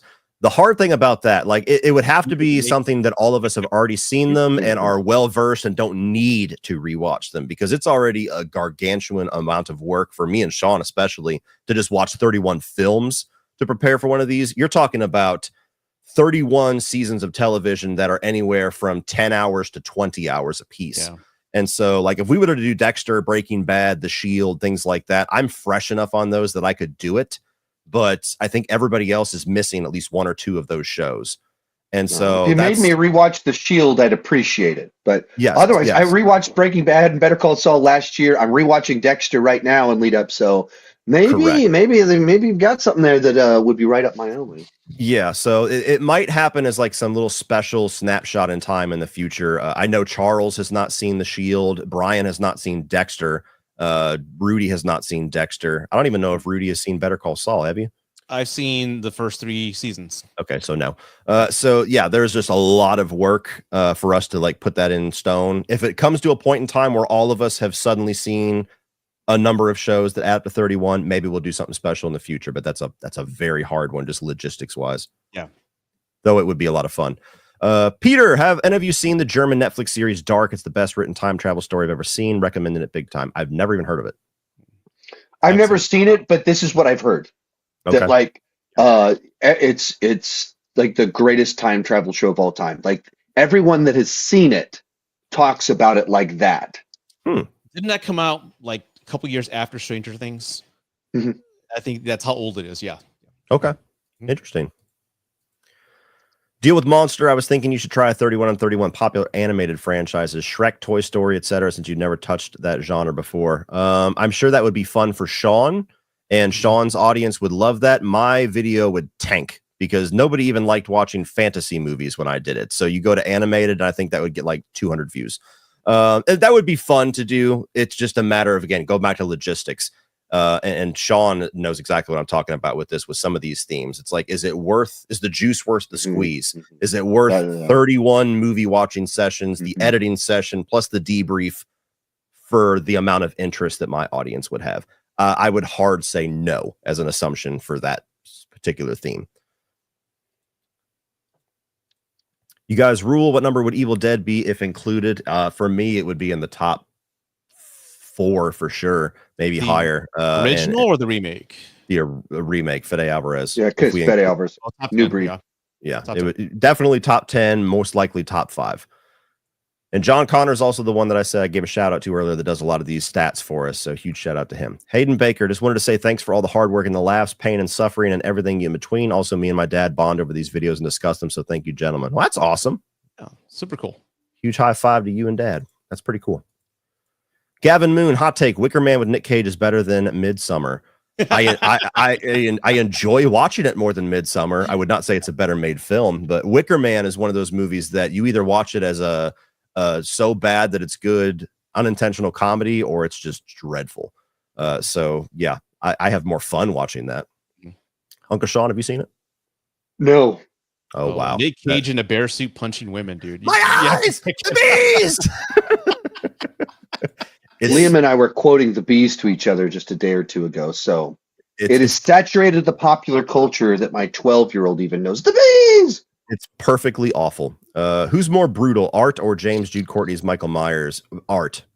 I mean, James Jude's Michael Myers is pretty brutal. I don't think he's even as brutal as Rob Zombie's Michael Myers, though. But Art by a landslide. What part is James Jude in what Halloween? The last 3 that just came out. Oh, no, yeah, Art definitely. But like Art is sadistic. Like the whole thing is like long drawn you're out. Suffering. Yeah, exactly. Michael Myers is Except gory. He doesn't laugh out loud, so I ruined that impression entirely. There you go. I mean, Art shoved a chainsaw up a guy's butt in this last movie. Come on, dude. He came back with salt and bleach and then kept going for another half an hour. Damien Leone has said in an interview that he would love to do a new Friday the 13th film. Thoughts? I mean, as far as his gore effects and his eye for that, I think that he would deliver a really visceral Friday the 13th. I don't know if I would be excited to know that he gets stuck into another slasher franchise. Like, I kind of want to see what Damien can do outside of this genre. Maybe he has no interest to ever do that. Maybe he's just wants to be a slasher guy, and that's cool because he's really good at it. He told me in the interview that he's got a Tarantino-esque inspired thing that he's working on. So That's like he told me he has other things in the works that are not this. Like he told me this too, but he also was like, I've got a Tarantino thing that I've been working on that's totally different from anything I've ever done. Yeah. See, I just as a fan of his, I want to see something else. I don't want to see him go from Terrifier to Friday the 13th. And do you think the fan base would be accepting of that? Because most times if they love you half for a and certain half, genre, they won't go for anything else. There's going to be half the people that are going to be like, hell yeah, this is going to be the goriest Friday the 13th ever. And then there's going to be the half that don't like Terrifier films that are going to say that he's going to ruin it, as if you can ruin Friday the 13th. But it's even on the other side of it, like Friday the 13th at this point, I kind of want to see something different. Like, I don't want to just see a straight up, just like, hey, Jason Gore, nothing else. So, yeah, I don't know. I'd be curious, but that would not be my first pick for him. Happy New Year, Cody, Sean, Brian, Rudy, and gang. You as well. Happy New Year. Tony Chappie, I feel that misleading trailers is the worst thing to do in trailers because you're basically ripping your audience and seeing them a trailer that even what the film is about, and then you're going to piss them off and critics. Madam Sony, everything that Sony does. Yeah, I mean, people have different definitions for misleading trailers. Some people say that it's like false advertising if you have the Hulk running with everybody and then you don't in the movie when they're trying to conceal plot points. And sometimes I can forgive that. What they're doing at the Sony level right now is the most egregious, where they're like Spider-Man everywhere. And then you go and it's like, oh, he's nowhere in this movie. So, yeah, there's a fine line between. We need more trailers like the Superman and the 28 Years Later. Just give us the theme and the feel of the movie. Don't give us all this plot points or the twists, like the girl's an actual vampire, things like that. Just give us that. I think those two trailers are what we need to go back to. Yeah, it's so tough. Like, I've always been on the side of I didn't have an issue with Abigail giving that away because I just don't know how that's the hook of the movie. That's like. It's tough because the movie itself does treat that as a reveal. It's not in the back half of the movie. The reveal's in the first half of the movie, but it is about 40% of the way through the movie. So it is something that with like the best experience watching that is if you don't know anything. Same with From Dusk Till Dawn. If you don't know anything, it's amazing. But how do you get people to buy a ticket? I mean, Tarantino could sell a ticket to a movie in the 90s without needing to spoil it. But like with Abigail, how do you sell that movie the same properly? way you sold Barbarian. because no one knew what the hell was going to happen on that second act, but they knew it was from the makers of this and that, and there was word. Well, they sold that movie off of they kind of sold that off of what the premise is, but they just didn't get near as bizarro with it. Like they sold it on what if you go to an Airbnb and something weird happens, and that is Barbarian, but they just don't tell you how weird it gets. Yeah. Where Abigail, I actually took my dad to go see this, and I tested this because I was so frustrated with that argument against Abigail. I told him, I'm going to take you to see this. Don't watch a trailer. Don't look at a poster. Don't do anything. So he walked into Abigail not knowing anything other than the name Abigail. And within 10 minutes, he's like, she's like a monster or something, right? Like, I don't think the movie hides it that well. Like, they show the castle with the bats and everything on the wall. And for me, the movie still plays very entertaining in the first third with knowing Abigail is the vampire, because rather than you waiting for the reveal, you're just enjoying the slapstick nature of everybody going down all the wrong rabbit holes of trying to figure out what's happening and them all pointing in the wrong directions, accusing each other.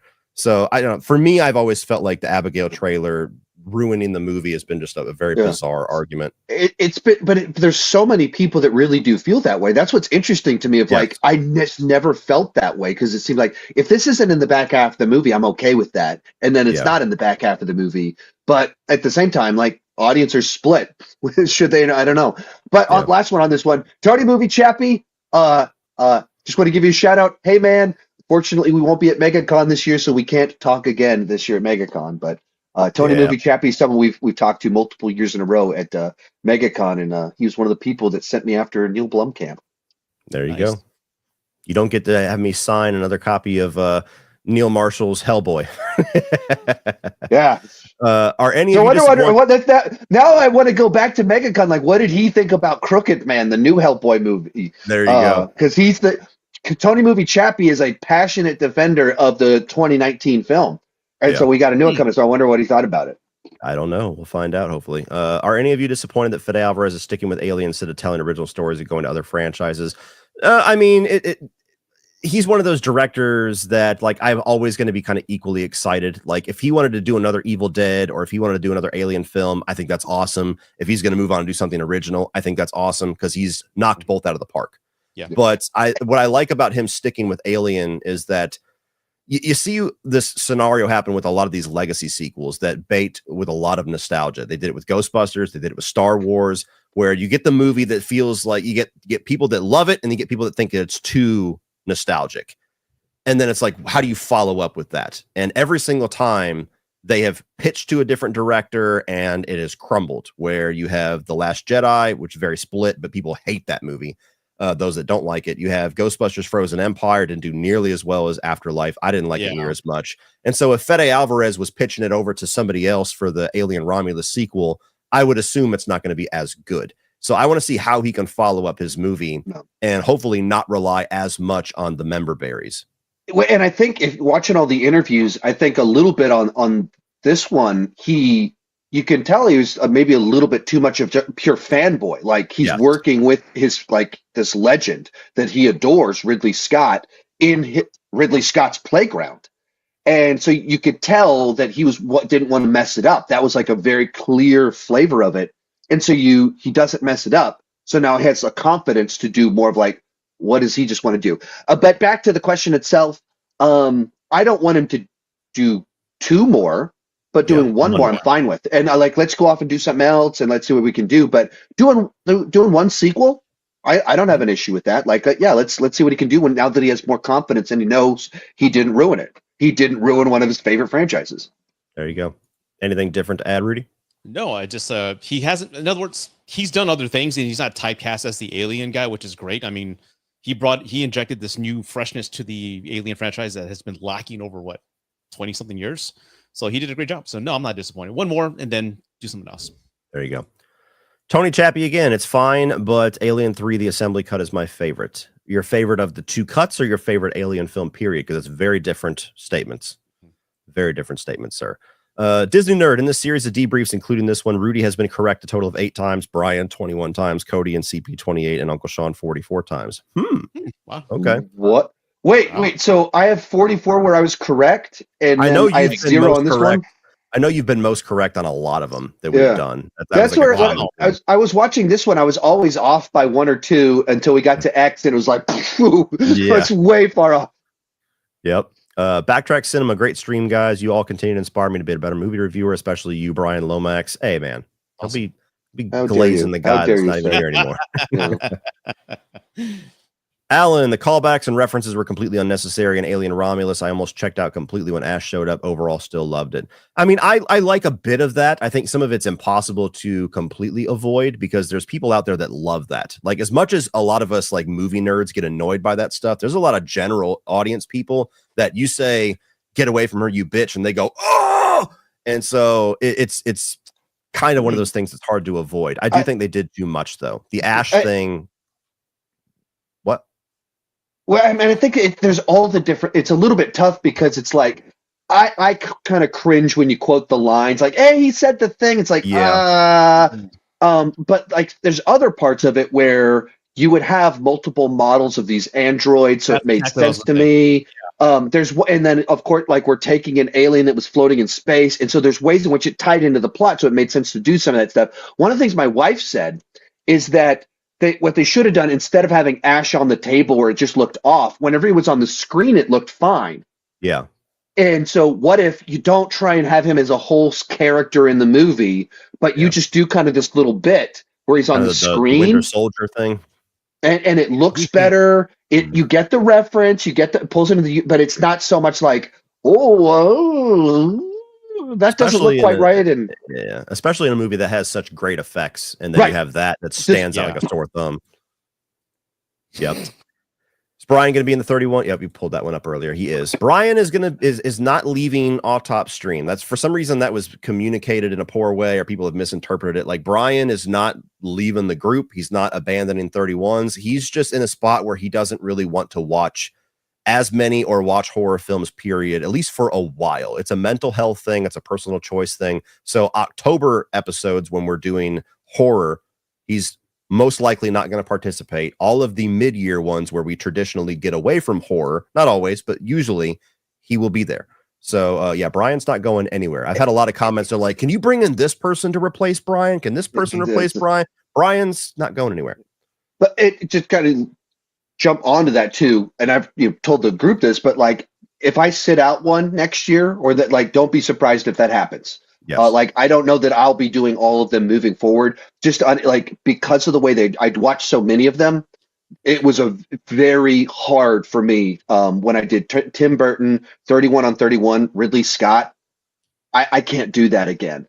And so something has to give, and some of that's choosing what things I'm going to do and Cody used that language, is the juice worth the squeeze. And I've struggled with that a good bit over the last several months with watching so many movies for a video that did good, but not good enough for like crazy amounts of times going into them. So it's just like, if that happens, it doesn't mean anything. If I don't do Gangster, if I don't do the Halloween one, it just means it's a lot of movies to watch. It's a hard video to do. So what Sean is saying is that he has chosen Ridley Scott over us.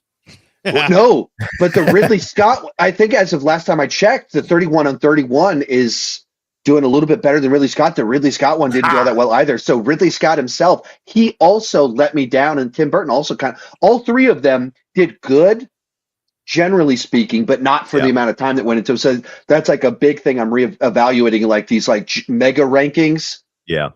If they're not doing what they were doing 3-4 years ago, then I just can't put that much time into them. So I decided to watch 10 seasons of Smallville and do a ranking of Smallville because I used my time wisely. Bought a jacket and everything. There you go. Colin Dunn, I mainly just want to support, but I finally saw the ref on Christmas. It was fantastic. Hell yes. Great life decisions. Patrick, would you like to see Robert Eggers tackle something more modern in the future? Before I even answer, he has said definitively he's never making a modern film. I don't know if he'll stick to that, but he seems very much stuck on period piece. That's his thing. He does very well with it. So I don't see a future where it's even worth discussing, because he doesn't seem like he's interested in the slightest in doing that. And he seems like someone that has a good self-awareness of what he's good at and what he's interested in. There's someone that's like, hey, would you ever do a comedy? And he goes, why would you ever want me to do a comedy? Why don't you get someone to do a comedy that's good at that? Just like that level of like immediately knowing this is my thing, Mhm. and this is not my thing.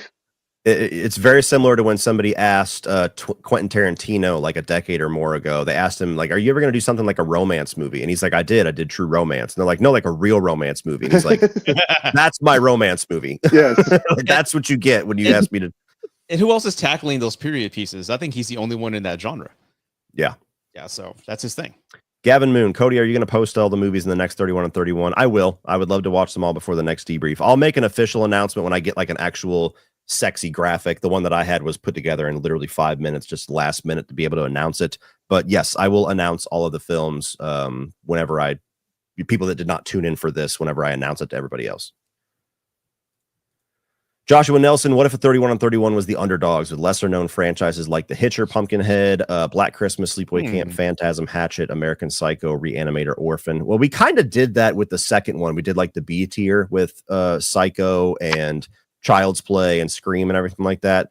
There's a lot of these franchises that all of them that we have not done yet. So we have ideas written down that we've discussed that could take us to 2030. That's how many times like me and Charles especially will be like, we could do this. So for sure we will do a number of those franchises at some point, but when and what theme they'll be under, you'll find out when we do. AJ Daniels, I never heard you guys talk about it, but are any of you fans of The Wire? I own The Wire. I watched maybe the first 7 episodes back in like 2010 because everybody kept saying Sopranos and The Wire are the 2 greatest shows ever made definitively. And I just couldn't get into it. And early HBO stuff, even including The Sopranos, is very deliberately paced. And so I just didn't quite get into it. Maybe one day I'll get back into it. But what I saw, I saw like over half of a season. It just wasn't pulling me in. So I've never seen it. Yeah. Sean, seen The Wire? Episode 1, that's it. Okay. We're all losers. Sorry. Adam Buskirk, Titane versus Rubber. I've never seen Rubber, but Titane is just so not my thing. So I don't. Rubber's the campy B movie about the tire that kills people and explodes their heads. I would imagine that's probably something that I would at least get some stupid enjoyment out of, even if it's terrible. I feel like if you did comedy or action again instead of directors, you could do actors. Like for comedy, you could do Murphy, Sandler, Vaughn, Farrell. Well, we kind of discussed that while we were doing directors because there was a number of movies where it's like, really? We only have one Eddie Murphy movie? We only have one Adam Sandler movie? So I wouldn't put it past us to revisit that and do that in the future because in the nature of all 5 of us chiming in with our picks is that a lot of our favorites get left off. If ever, usually when we come to a good agreement, all of us are somewhat unhappy. So, comedy was a very, very in Bruges. There you go. Yeah, I demand. Comedy was a really nice, easy episode to do. So I would be fully in favor of one year where it's like a busy year, us doing comedy again, because that was like you could watch 3 or 4 of those in a day, easy, no taxing whatsoever. Daniel Skinner, would you gentlemen buy, sell, or rent a remake of Alien Romulus starring the Disney nerd and Michael as humans who die painful deaths and me, Sumneat, and Jane Chandler get to survive? I guess this is a Sean question. I don't get the premise. They do this stuff on my Patreon live streams where they're like, all right, here's if we remake this, and then they just list off people's names. I don't know what to say. Like I don't know. Like I'm always like, oh, I don't know.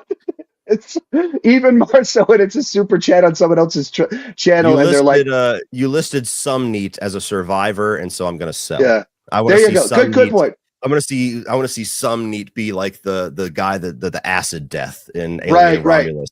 He loves horror movies. He can hold all of his Blu-rays while he's yes.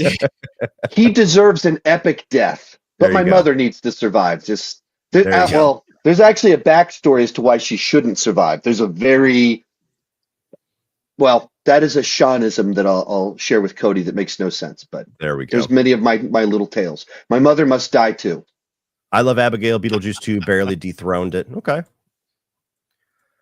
Tony Movie Chappie, it totally fine that you guys ain't coming back to MegaCon. I understand. I just feel bad for you guys on how Expo treated you guys. I had no idea you guys were treated poorly. I mean, it was more so just frustrating. Yeah, it wasn't like we were just like really just treated horribly. It was just for the amount of time, effort, our own personal money, and energy, especially, that we put into that to try to deliver as much value as possible. Yeah. And after 3 years, it just seemed like the people that make the decisions just saw no value in it. And so we were treated as if like, you guys can come, you're going to fit your own bill, you can do whatever you want and bring as many people to our con as you want, but we're giving you nothing in return. So take it or leave it. It's that. I mean, like, they were much better to me than everyone else because I was like the point person at the front of it, which that itself made things really awkward. It was just like very weird the way they handled it.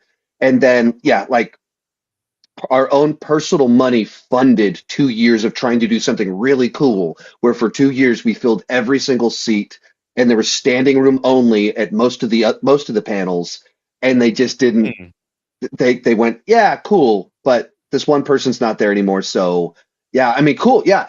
We'll give you a stage if you want to promote our con and bring a bunch of people and sell a bunch of tickets, but that we're not going to do anything beyond that. So it's just, we want to go, but you're telling us you do not value us. You're literally telling us directly that you don't value what we bring and what we did the last 2 years, which was really cool. Like we're like right now, we're talking about Tony that we spoke to multiple years in a row at those panels. He showed up, and now they're like, yeah, well, I mean, who cares? That doesn't matter. Like, it's just, it's discouraging. Yeah, exactly. 31 Ideas, supernatural horror. Well, we done exactly that before. We did the Unholy Terrors. Realistic slashers, Hitcher, Psycho Strangers, Hannibal. I like that one. Like I said, we've got dozens of ideas that we have written down, honestly. And we try to frame them around what new movies are coming out, if there's any excitement in a certain subgenre or theme. But yeah. Sean and Rudy, would you rather do 31 on 31 for Westerns or war films? Ooh, that's so hard. Yeah, I mean, I have to look at the list. I would guess I'd probably say war films because there's just more diversity in the genre than Westerns.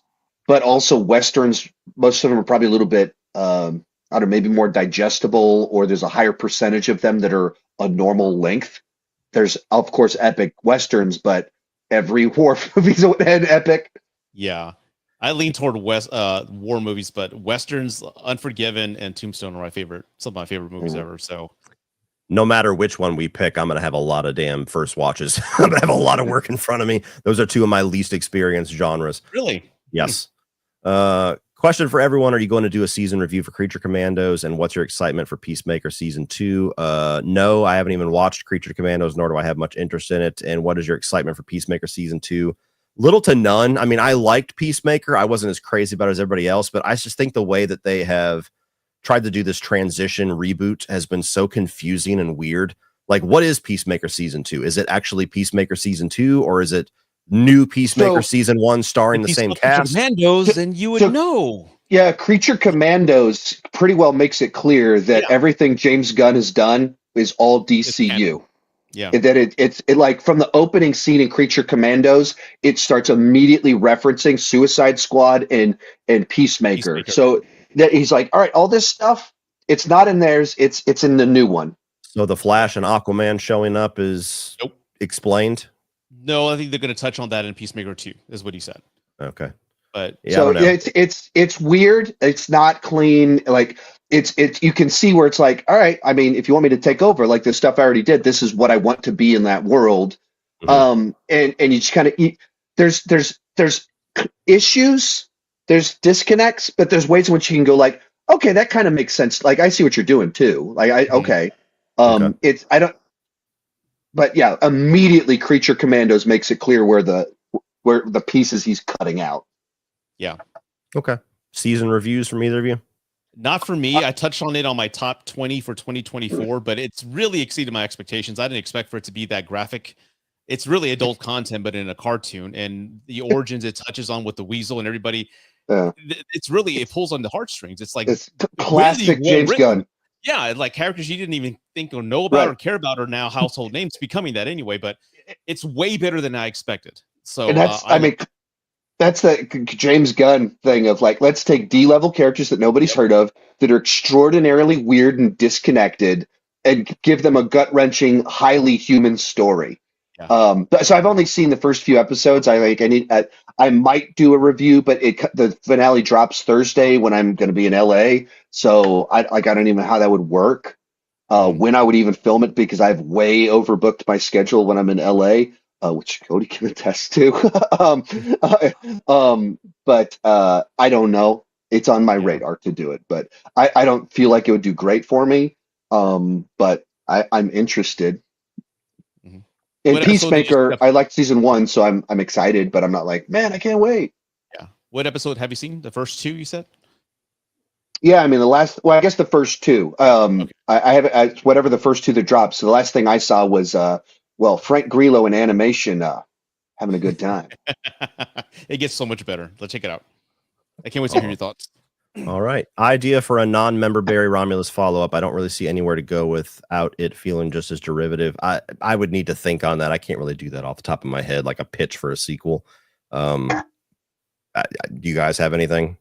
Well, they're going to a planet. So right there, you do it on a planet, because we've done spaceships, we've done a colony that's abandoned, and then we've done like a penal colony. But what if they just go to a settlement that is populated?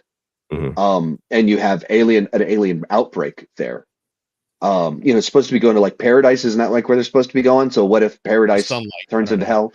Something like that's where my brain immediately goes, is you just a good place, a populated place, and aliens show up. There you go. 31 idea, action horror, Firefly trilogy, Wrong Turn. Right off the bat, I'm already exhausted. Mortal Kombat, Tremors, The Purge, and Jurassic Park. Some of those franchises you listed interest me. I don't know if I want to talk about Jurassic Park and Rob Zombie's Firefly trilogy in the same episode, but you're on the right track. I'd like to do one like Jurassic Park, Indiana Jones, like classic action adventure stuff, maybe. If you made a horror film, which of these directors of 31 would you want? Also, any more future director 31 on 31? I'm not sure. We always kind of just base a theme around whatever we're feeling at the time. Which of these directors? I feel like if I was to write a movie, it would probably align with Fede's visual style the most, like what I would want it to look like.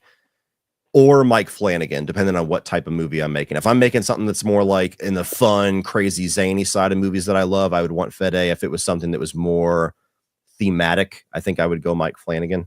I don't know if you guys disagree. Fede, Radio Silence, Your Next, radio. All those kind of same theme of this deal, that close quarters stuff, tightly scripted. That's what my horror movie would be. There you go.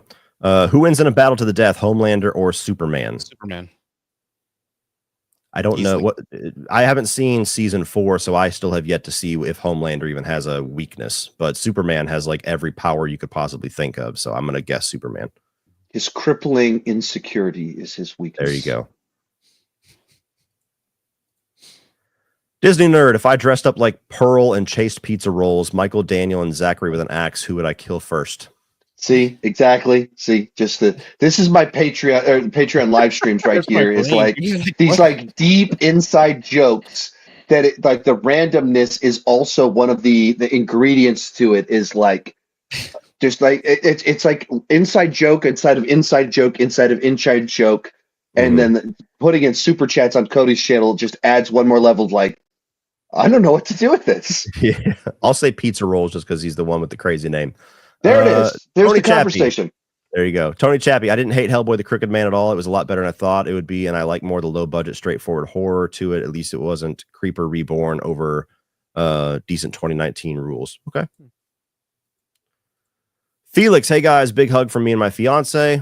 Big hug back to you. Have you guys seen The Raid Redemption? I'd love to see a review from you guys, especially Cody. I have seen a lot of the fight scenes. I've never sat to watch the whole movie. I actually bought the Blu-ray, but unfortunately I bought the dubbed one, or at least the dubbed one is like the out of the box way that it plays, and I never figured out how to get it back. I can't stand watching dubbed movies. I would much rather watch the subtitle with the original language. I can't take it seriously when it's like a weird American voice.